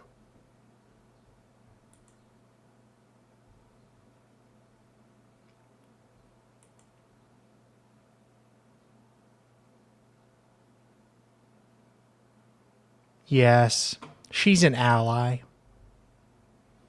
And let's see, if you could meet any historical figure or celebrity, either living or deceased, who would you choose and why? Holy fuck. I think Vladimir Lenin would make for an interesting conversation over coffee. Even though there was probably a coffee shortage in Soviet Russia, I'm sure. I would love to pick his brain about how he managed to overthrow the private banks in Soviet Russia in favor of a centralized system that worked to expedite industrialization at the expense of the wealthy ruling class. He did it by murdering a lot of people.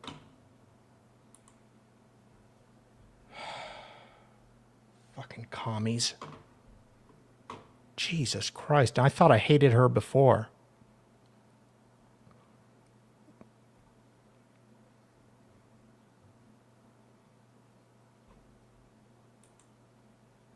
Yeah, apparently they're like an influencer. Oh, God. This is going to be epic. Oh, I cannot wait. I cannot wait. It's really, I cannot believe that a communist would be not paying rent. Golly.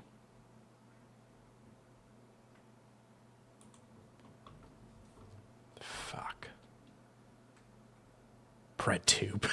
Bread tuber. Her hero is Legal Eagle. Ugh. All right, let's get back to this douchebag. February 18th, sir. The reason being is because I don't care. Yes, I sir. didn't ask that.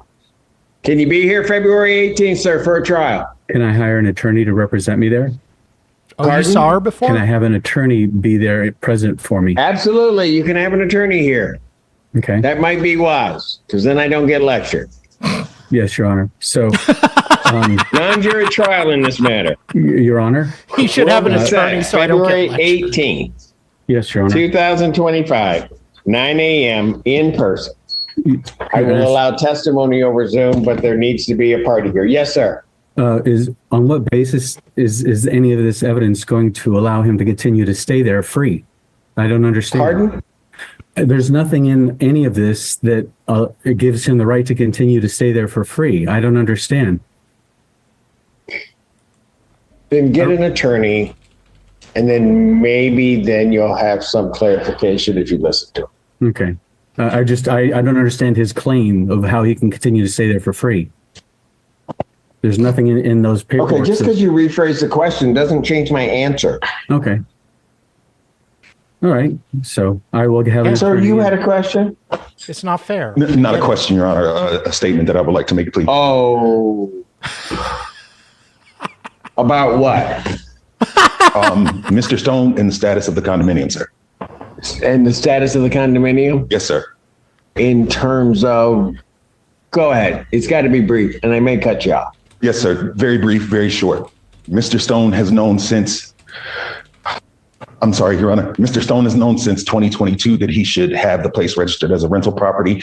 Mr. Stone received. That is a defense, and that you will raise at a trial. Yes, sir. I set a trial date, and God help me, I'll be here to hear all of it. Yes, sir. 18th. 9 a.m. 9 a.m. in person. Thank you. Yes, sir. 18th is going to be lit.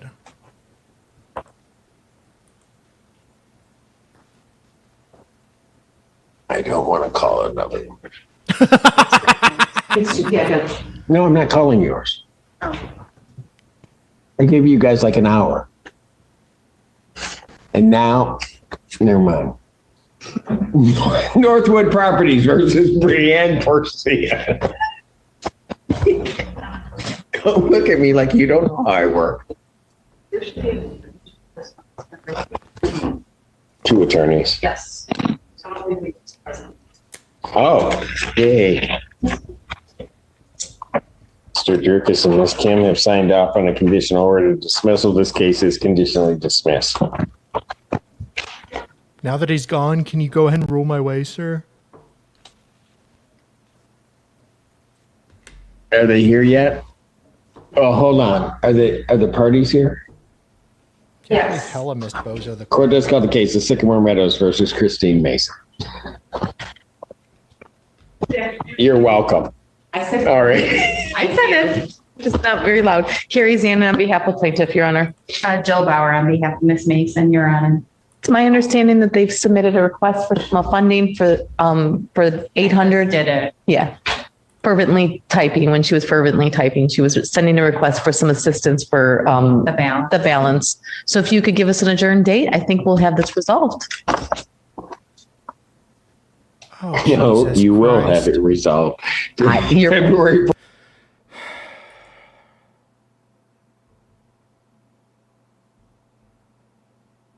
Oh, I'm sorry, Hilla.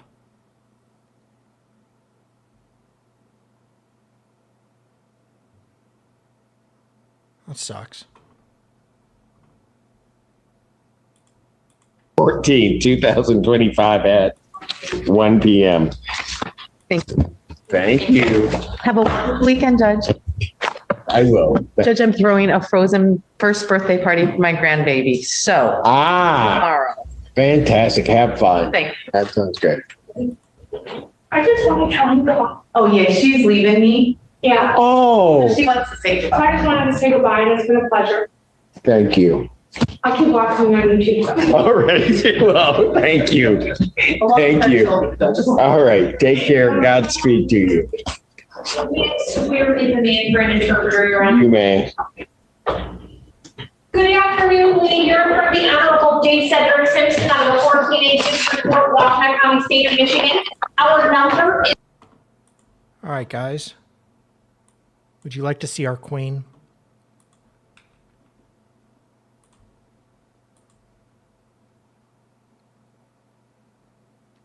Can you hear that?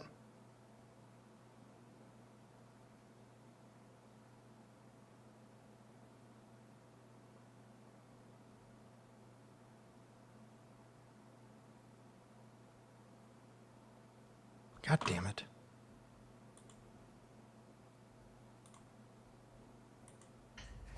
Come here, baby boy. Oh, you can't. So Why yeah, are she. you all like that? This is her TikTok.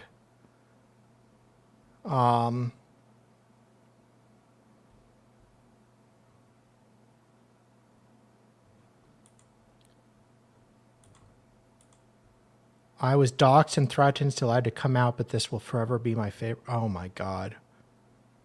Can I ask why you don't disclose whether you're cis or trans?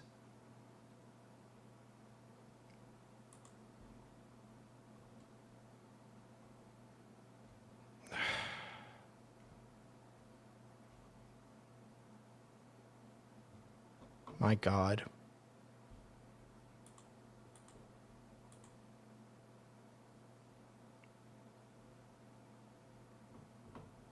That was the day at court. Yeah, she took that video. Wait, there's the pink chair? Oh, that chair?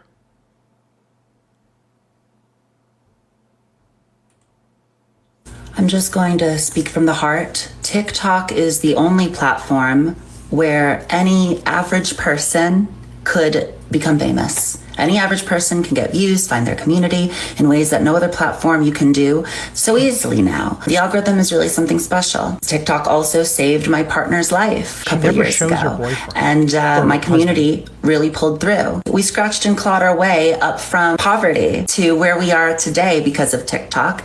I don't know what we're going to do without it. And you know what? We also know about Palestine because of TikTok. There's been so much information that we have learned on TikTok that we would not have anywhere else, which is also probably why the United States wants us to get rid of it. I'm really gonna miss this place. And you know what else I'm gonna miss? All of the free shit that TikTok Shop gave us. There are so many things that I needed that I could just get for free. That was awesome. Like, oh my God, I'm gonna miss that. Rent? Okay, that's all. I'm just going to speak from the heart. Oh, wow. This is a gold mine in waiting. I am... Wow.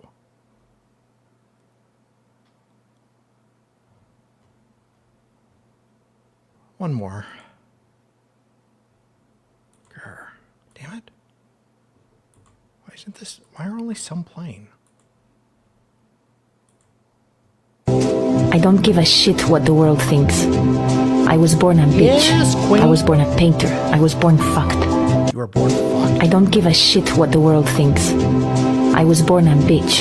I was born a painter. I was born fucked. Huh. So I think this trial is going to be pretty awesome.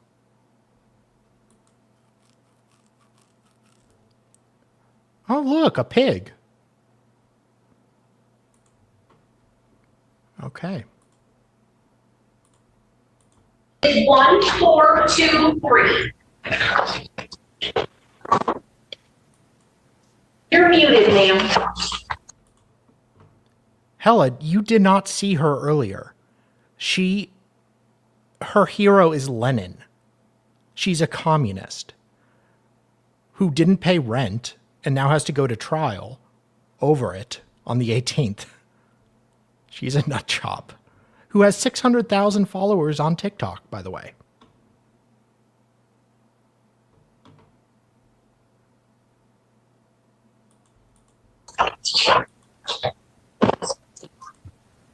Thank you for calling Language Line Solutions. This is Lee ID number 216267. I will be your Mandarin interpreter today.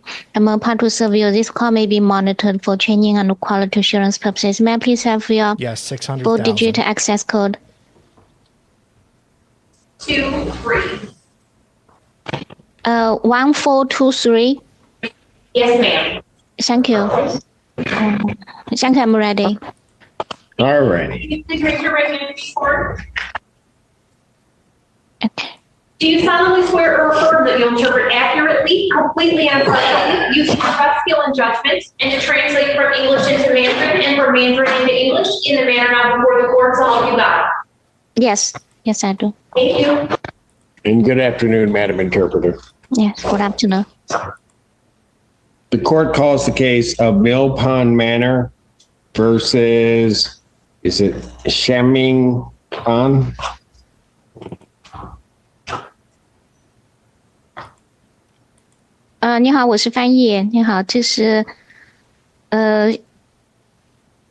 Excuse me, who versus Shaming? Shaming Fan Shaming Fan and versus whom? was the defendant in the case. Thank you. So it's Mill Pond versus Fan. No Pond versus Fan。你好，这个案子是No Pond 树湾选民潘的案子。Good afternoon, Your Honor. James Martone appearing on behalf of the plaintiff. Good afternoon, Your Honor. Min Kim on behalf of Mr. Fan. Good. Did you get that all, Madam Interpreter? Yes, it's the attorney for the plaintiff and the defendant. 好，这是原告的律师还有被告的律师。I want possession of the. What are we doing on this case? Hold on, folks. I've got an interpreter. It's going to be one at a time. Let her interpret. Make sure she's heard, and then you can proceed. So, Madam Interpreter, could you translate what are we doing on this case today? 那我们今天这个案子要做什么？ Your Honor, this was the adjourned date from our prior pretrial conference. The defendant in the matter had made an oral motion to dismiss the case. Go ahead, Madam Interpreter. 对，这个是上一次那个听证会前的一个休庭之后，这个被告他要求就是把这个案子撤销，口头上要求。 At last hearings, Your Honor, you had asked the defendant brief response to an argument I made about the CARES Act, about plaintiff's complaint and notice complying with the CARES Act. Therefore, the motion should be denied. 上一次就问这个被告的反应，就是对可能对这种指控什么的反应，然后这个被告的这要求撤销案子的要求被拒绝了。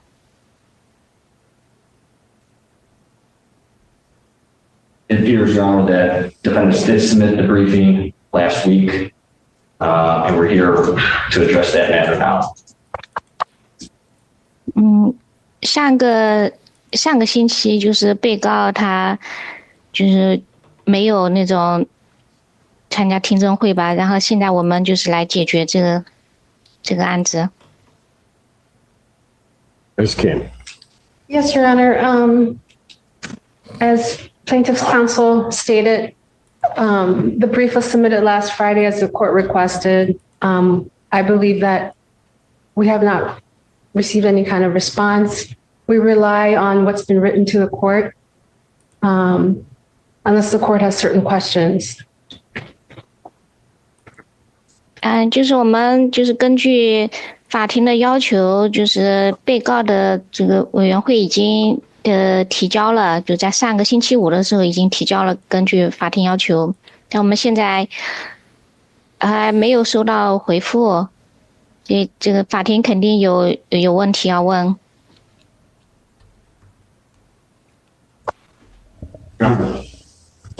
I'm sorry. Yes, correct. We have not filed a reply to this. It wasn't our motion, Your Honor.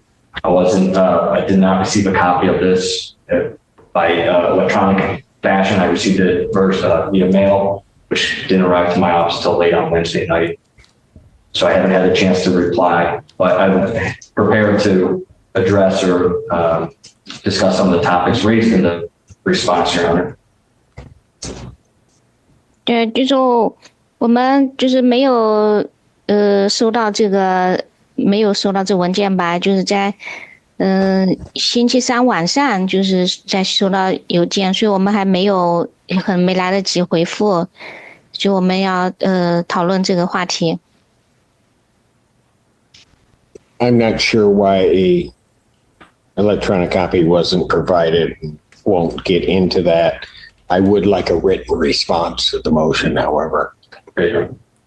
How long will that take you? Hold on.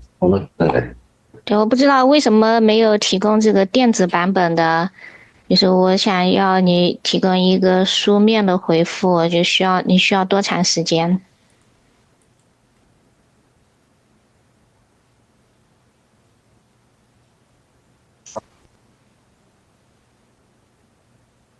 2 weeks be okay, Your Honor?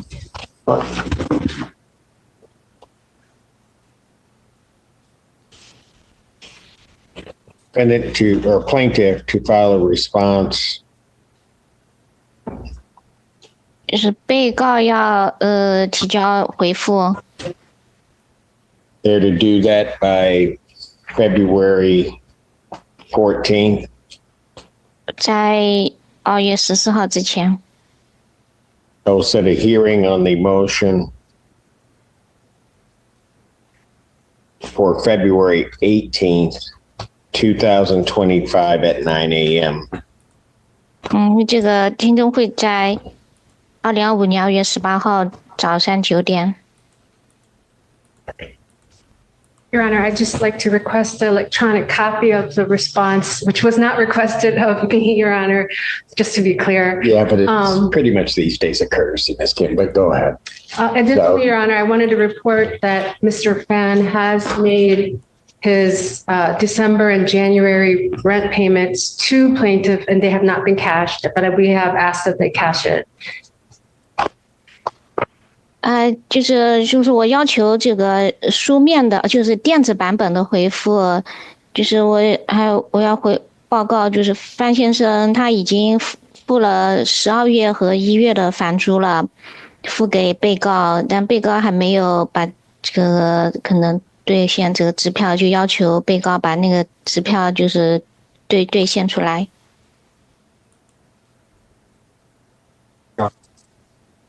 To address those payments, there was the court had entered an escrow order, so we have not cashed those payments. They are in our possession.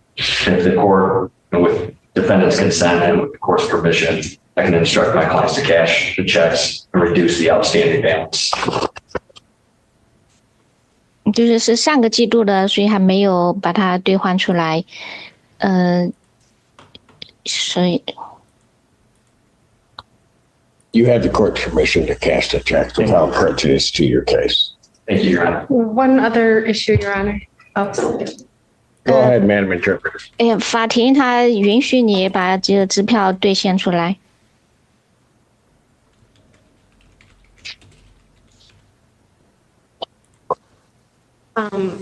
Mr. Fan had also made some auto payments for his August, September, October, and I believe November rents. They are sort of held in a suspension because plaintiff has not accepted the payments.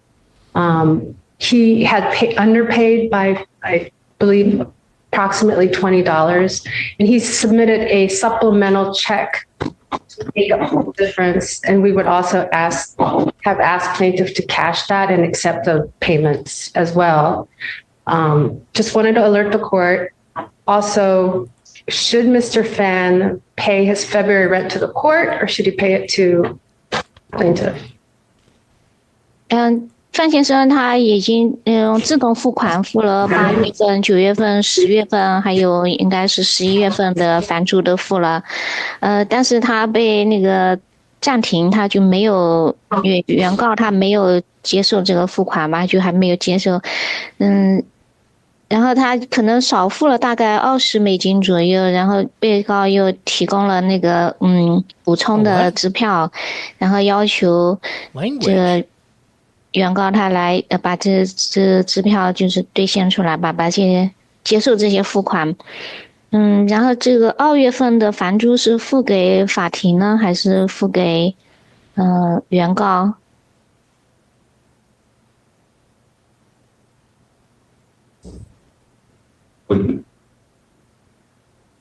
Any access to any payments by the defendant, plaintiff is authorized and should cash. Thank you, Your Honor.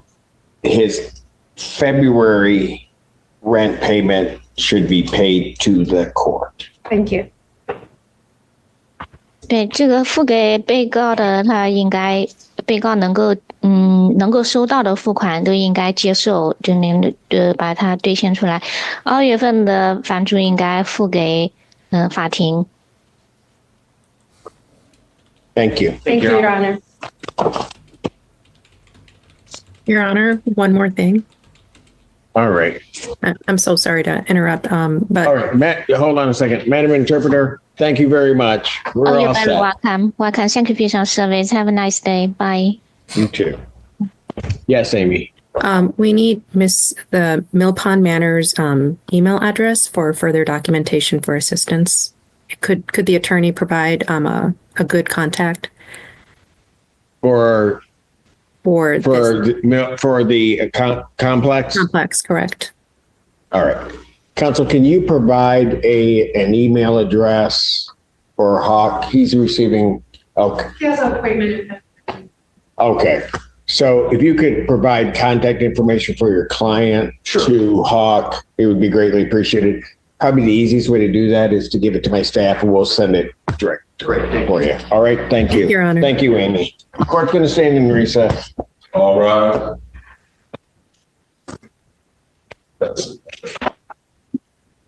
Maybe seated.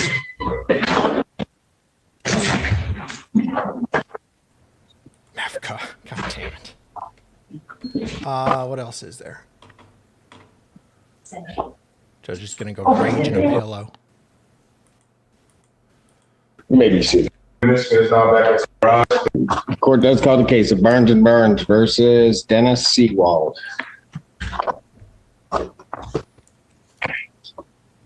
Good afternoon, Your Honor. Ellis Freeman for the plaintiff. We did a COD on that. Is there? Yes, there is. So Seawald, are they present? They are not. I have a conditional order dismissal signed by everyone. Court has reviewed it and finds it appropriate, and court will sign off this case as conditionally dismissed. Thank you, Your Honor. Barnes and Barnes versus Richard Quintana Vega. Ellis Freeman for the plaintiff. He was? Oh, he was physically here. Yes. Quintana Vega, can you call just Quintana Vega in the hallway real quick for me? Quintana Vega? Yes. Come on up. Call it your case. Sorry, Your Honor. Your name? Richard Quintana Vega. All right. Last time we were here, there's 3123 owing. Where are we now on the case? Same. You can go for it. It's fine. Go ahead, Mr. Freeman. Money's the same. It's still the same. I did recently try to apply for the CERN, the SER.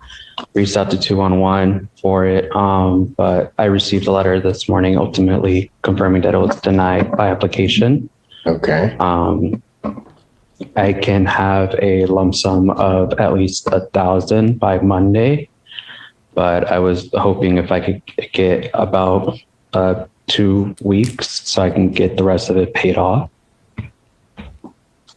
You can pay everything by the 14th. I can try by the 14th. I'll try to find a way. I mean, well, here's what I'm going to do, because otherwise what's going to happen tomorrow, February, it's going to flake.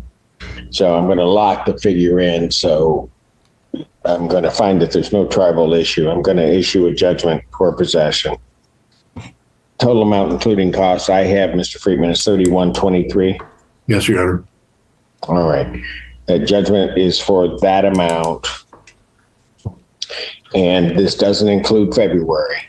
And then I will just give him additional time on the writ. It would normally be the 10th, which would be 2 Mondays from now. But I'll extend the writ date to to February 14th, 2025. Okay? Thank you. And then you can figure out what you do with February. I'll sell a kidney if I have to, but no, it's fine. No, don't. Thank you. I don't know if it's all that serious, but all right. Spencer Collins versus Corey Wright. That was Friedman for the plaintiff.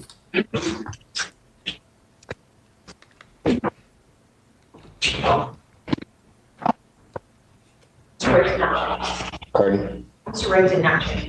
Mr. Wright did not check in. I think this is his motion for reconsideration. He's really not entitled to a hearing on this. Motion for reconsideration is denied. Thank you, Your Honor. Judgment stands. Thank you. Thank you. By way of information, I think he's got a U-Haul in front of the house. Yes, okay. All right. That's probably why he's not here. All right. Is that Have a it good for you, weekend, Your sir? Honor. Thank you. All right. Have a good weekend. I'll do my best. Arborwoods versus Reeves. And Dorothy Williams. Good afternoon, Your Honor. Sydney Fontanella, P86316 for the plaintiff. Boy. State your name, ma'am. My name is Artelia Reed, Judge Simpson. Yes, ma'am. All right. Okay, where are we on this case? Your Honor, if I may, Yes. Ms. Reeves, I believe, spoke with Ms. Dornbush from my office yesterday. Unfortunately, there has not been a resolution on this case right now. We have been in communication with our client to see if there is a way for us to resolve this. Unfortunately, we haven't heard anything back. So right now we are requesting that this be set for a bench trial because I don't think we're going to be able to, we haven't been able to resolve it. Yeah. Yes, ma'am. I feel like I'm in a twilight zone.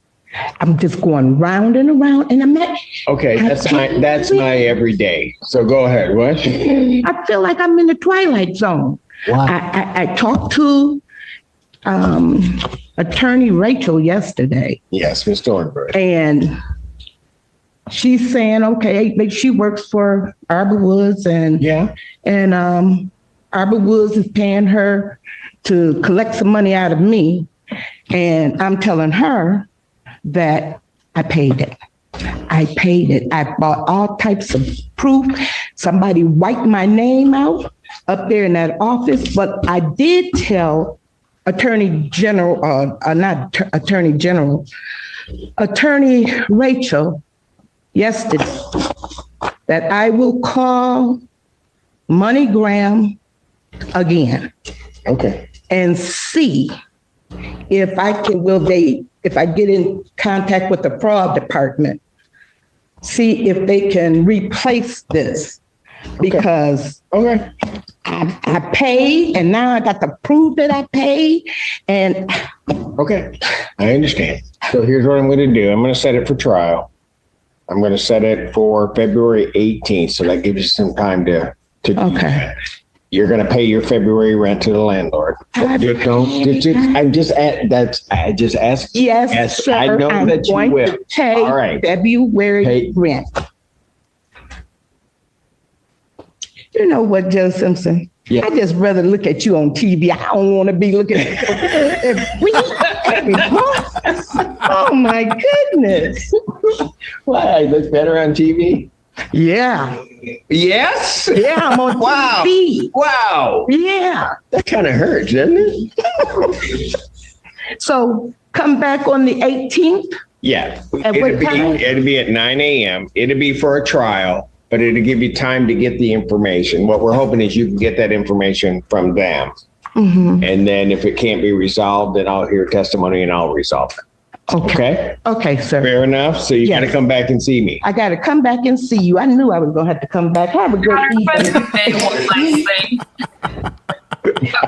I'm sorry. Did she say something? Yes, she did. Just now. Hold on. I was just gonna say, if we hear from our client, then we'll be in contact with Miss Reeves. And then if she does hear something from MoneyGram, I believe she has my office's phone number. If she could just advise us, let us know what they say about the fraud situation if she hears before the trial. Okay. I want to come back and see you. I'll bring it in. See, I knew that's how you felt. All right. Thank you, Ms. Reeves. Everyone, have a good weekend. I can't wait till the 18th. Northborough Crossing versus Jalene Davis. Hello. Continental for the plaintiff, Your Honor. And Ms. Davis, you're going to pay $500. Did you get that done? Yes, we did. Okay. So what do we have as their current balance? Your Honor, I'm showing that there is rent due, and this is of course only through today, of $2,295.25, court costs of $244 for a total of $2,539.25. They did make that $500 payment on the 27th. All right. And folks? Yes. Did you have a plan for getting the rest of that paid? We do. We talked to the property manager and we presented him with a plan. He told us that he would get back to us and tell us if it was accepted. But since then, I've taken out a student loan. I'm in the process of finishing that, and disbursement is supposed to be the 14th of February, of which I'll be able to pay everything in full. I'm just working on it right now. I just asked that since the disbursement is the 14th, which is a Friday, if I can have maybe the Wednesday of that week to make sure everything come in on time, because it's like the weekend. Wednesday of what week? Hold on one second. So February 14th, and so you're saying by the 12th?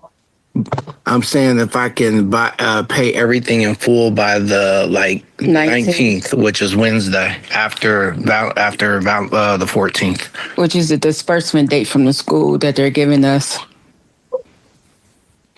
Is there anything that you can pay before then? Well, I'll be able to pay. I was in the original thing I talked to him about. I was telling him I'd be able to pay him another $500, by the 5th. Okay. And how much is your monthly rent? Our lot rent is right now it's at $820 something. 827, I think. That sounds about right. I'm not certain about the exact amount because that includes some amenities, but water and internet and cable. Your Honor, I'm showing their actual. I'm sorry, go ahead. Their actual site rent is $726 per month. There's a month-to-month fee of $41, and then an amenity fee of $80. And when I added that all up, it came out to $847. And then there is water sewer charges that vary each month. Got it. Okay, here's what I'm going to do, folks, to lock this figure in, because instead of tacking February on it, I'm going to grant a judgment to the plaintiff that is finding no tribal issue in this matter. You're to pay the $500, and that total judgment amount is $2539.25. and you're to pay the $500 by the 5th, I will indicate that if that $500 is not paid, a writ will issue on the 10th. If the $500 is paid, a writ will not issue until the 7th. Well, it's going to have to be the 18th. So if you get the money on the 14th, then it's going to have to be paid by the 18th. Okay. And the only reason I'm not doing the 17th is because it's a holiday. I appreciate it. All right. Understand that in granting this judgment, that doesn't include anything for February. This is just to try to get you caught up. Absolutely. Thank you, sir. All right. Thank you. Thank you. Your Honor, I'm sorry. Could you repeat what that writ date was? The writ date would be the normal writ date. If the $500 is not paid on the 5th, it would be the 10th. Got it. Since there's going to be a disbursement, presumably on the 14th, but sometimes they're a couple days late. If they pay the $500, I'll extend the writ date to the 18th. Got it. Okay. For them to pay. So to make sure I understand what you're saying that I pay the $500 on top of my regular monthly rent on the 5th, and then on the 18th I pay the balance. Is that what I'm hearing? Yes. Okay. Okay. That's what you got to do. Okay? Thank you very much. All right. Thank you. Thank you. You're welcome. Court calls the case in Northville Crossing versus Kelly Ellis. Sydney Fontanella for the plaintiff, Your Honor. Hello. Hello. What's your name? Kelly Ellis. And where are we with your case? Last time we were here was at 249093. Yes. I need a little bit more time. They denied the SDR. Okay. I know for sure by the 14th, I can pay the whole balance off. You can pay this whole balance off. What about your February rent? That too. That too? So, okay. So what I'll do, I'll find no tribal issue. I'll grant a judgment for possession for the amount. Was it still the 2490? Yes, Your Honor. I'm showing that the total is still $24.90 and 93 cents. Court costs of $189. Okay. So I'll grant a judgment for that amount. And what I will do, if you're going to get everything paid by the 14th, I'll extend the writ date to the 14th. Okay. All right. To February 14th. Okay? Yes. Thank you.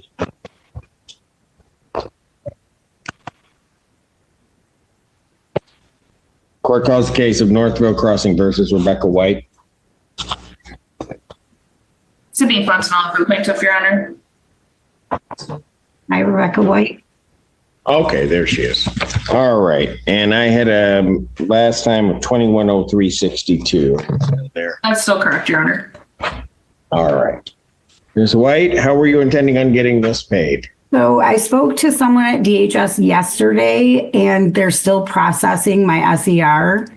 And they said they have a 10 to 30 day window because I told them I had court today and needed to know something. I'm also working with the Salvation Army who says they can help, but they need the approved SER first. And I start work on Monday. So with or without the help, I should be able to have this amount, the 2103, paid by the 21st.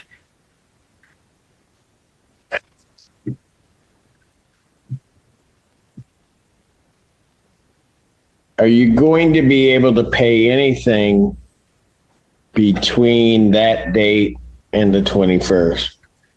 Because the 21st is a long way for me to get you. I'm sorry? I don't start work until Monday. I lost my job, which is why I'm in this boat. So I don't have any income until I get paid from that, which my first pay date would be the 21st. Oh, I see. Yeah. That's your first payday. Yes, sir.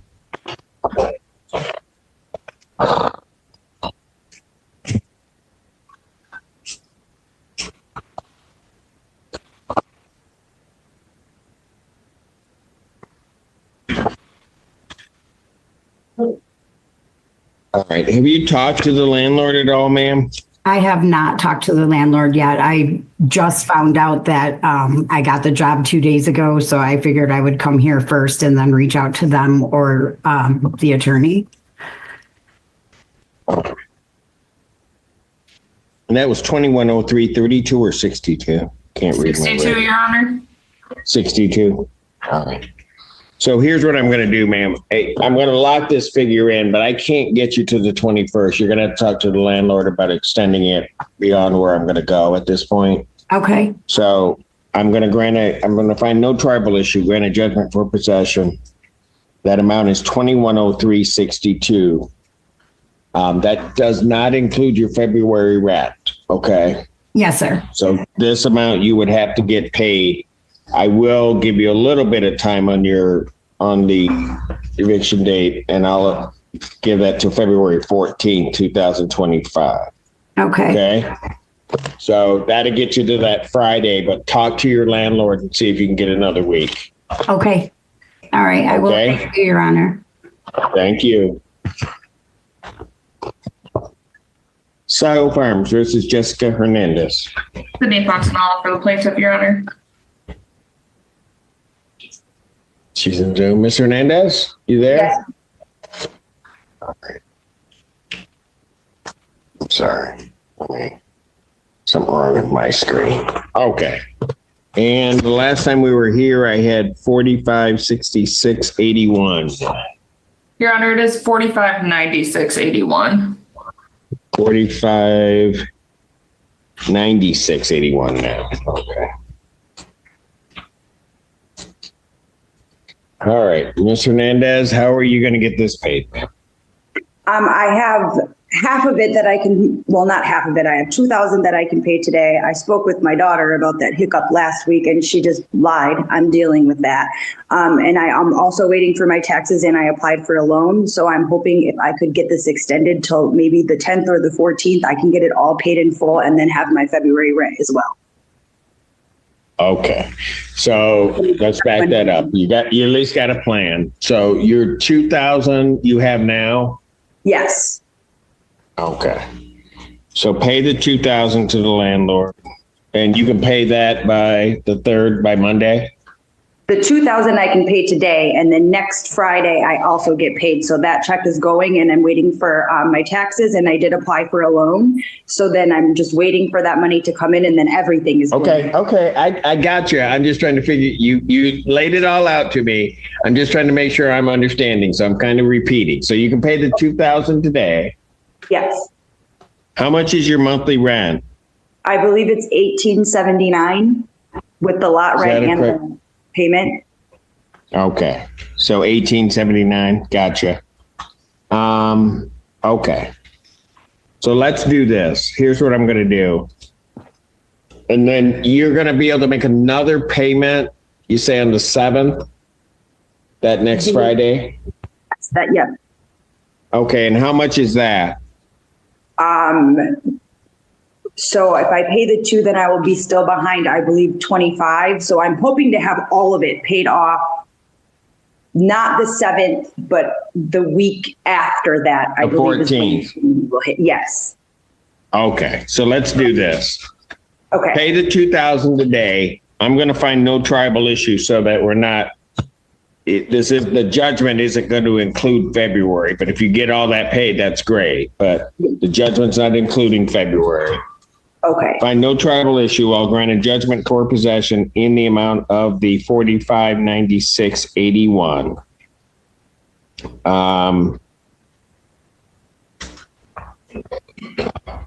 And what I will do is, because you're paying the 2,000, if you pay the 2,000, well, writ date 10 days out, the 10th. She pays the 2,000 today. Then the writ date, I'll give her some time and I'll make it the 18th. So in case there's a hiccup or something. Okay. I appreciate that so very much. Okay. So just so that you understand, if you don't pay the 2,000, then it's just 10 days to get everything paid. Pay the 2,000. I'm going to give you to the 18th to get the rest of the balance done. I mean, you've got a plan in place, so it sounds like you're going to do it. And again, this doesn't include February. Right. Yep. I'm aware. Thank you so much. Your Honor. All right. I would Yes. just like to place my objection on the record. Ms. Hernandez said last week that she had $2,000 to pay. And I'm sorry? I said last week, I believe that Ms. Hernandez said she had $2,000 to pay and we didn't receive anything. I had, no, well, I don't have that 2,000. Well, hold on. Maybe I do. I did say that last week. That's the 2,000 that I have today. I didn't pay it because court was adjourned and I wasn't sure what I was supposed to do. So that is the money that I plan on paying today. The 2,000 was what was on the 24th, is what you said before. So here's what I've got, counsel, so that we're all, at least as I see it. Yeah. Back on January 10th, she said she was going to pay $2,000 that day. And then my daughter lost. And then she told me, because it was going to be 2 weeks later, that she paid $2,000 on the 24th. Yes, and I did not drop the years off, but that's because the court was adjourned and I wasn't sure, so I was waiting till today. But that's the same money that I have to pay. Got it. Okay. So I'm still going to do that, and I'll do that over plaintiff's objection. I get what you're saying, counsel, but I think, and I realize Ms. Hernandez was also depending on somebody else to put their part in, and they didn't. And she lied, and I she threw her further behind, but she's putting in good chunks to get there. But if she doesn't get that 2,000 today, then she doesn't get that extra time. Understood, Your Honor. All right. Okay, Ms. Hernandez, thank you. Thank you. Have a good weekend. You too. Thank you. Sile Farms versus Nicholas Lasowski. Sydney Fontanella for the plaintiff, Your Honor.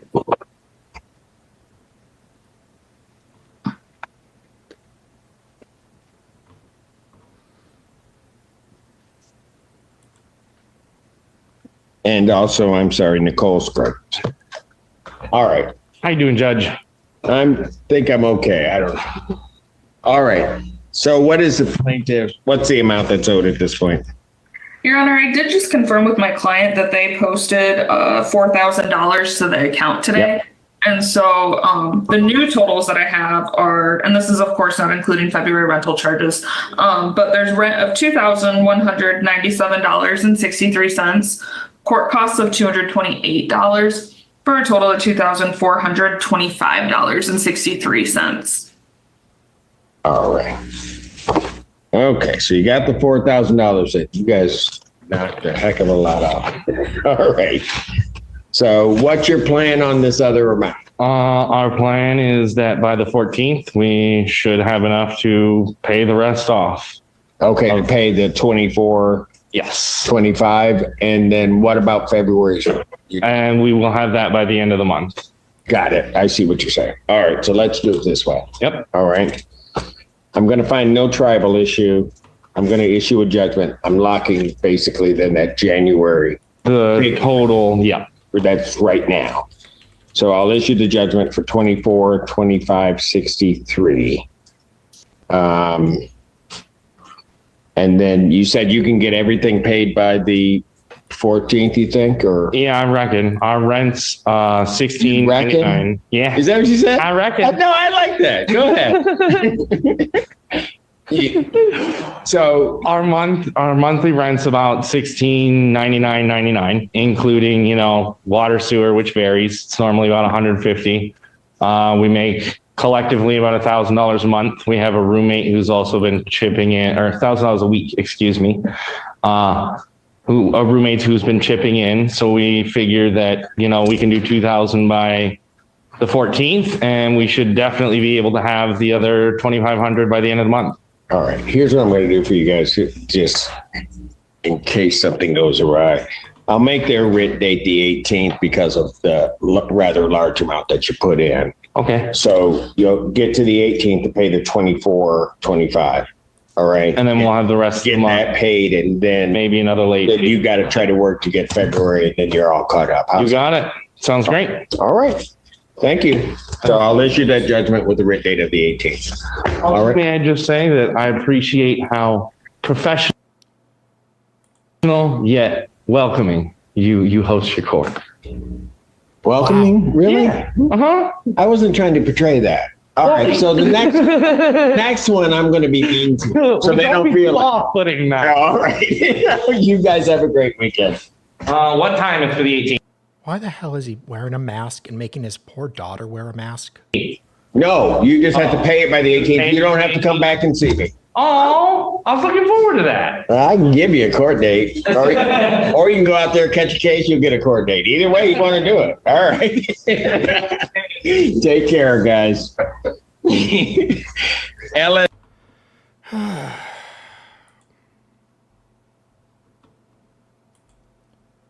I mean, maybe they're sick. I mean, who knows? All right, guys, I'm going to end now. It's been a lot of fun. Brother Branch Covidians. I'm going to send you all over to Publicly Buzzed with Hella doing a co-burger stream. So definitely show up there and support Hella. I will, and then Hella's got a fair K. Hella's got a stream after that at 6:30. More Melody Ferris. And then tomorrow I'll most likely be back around 1 Eastern.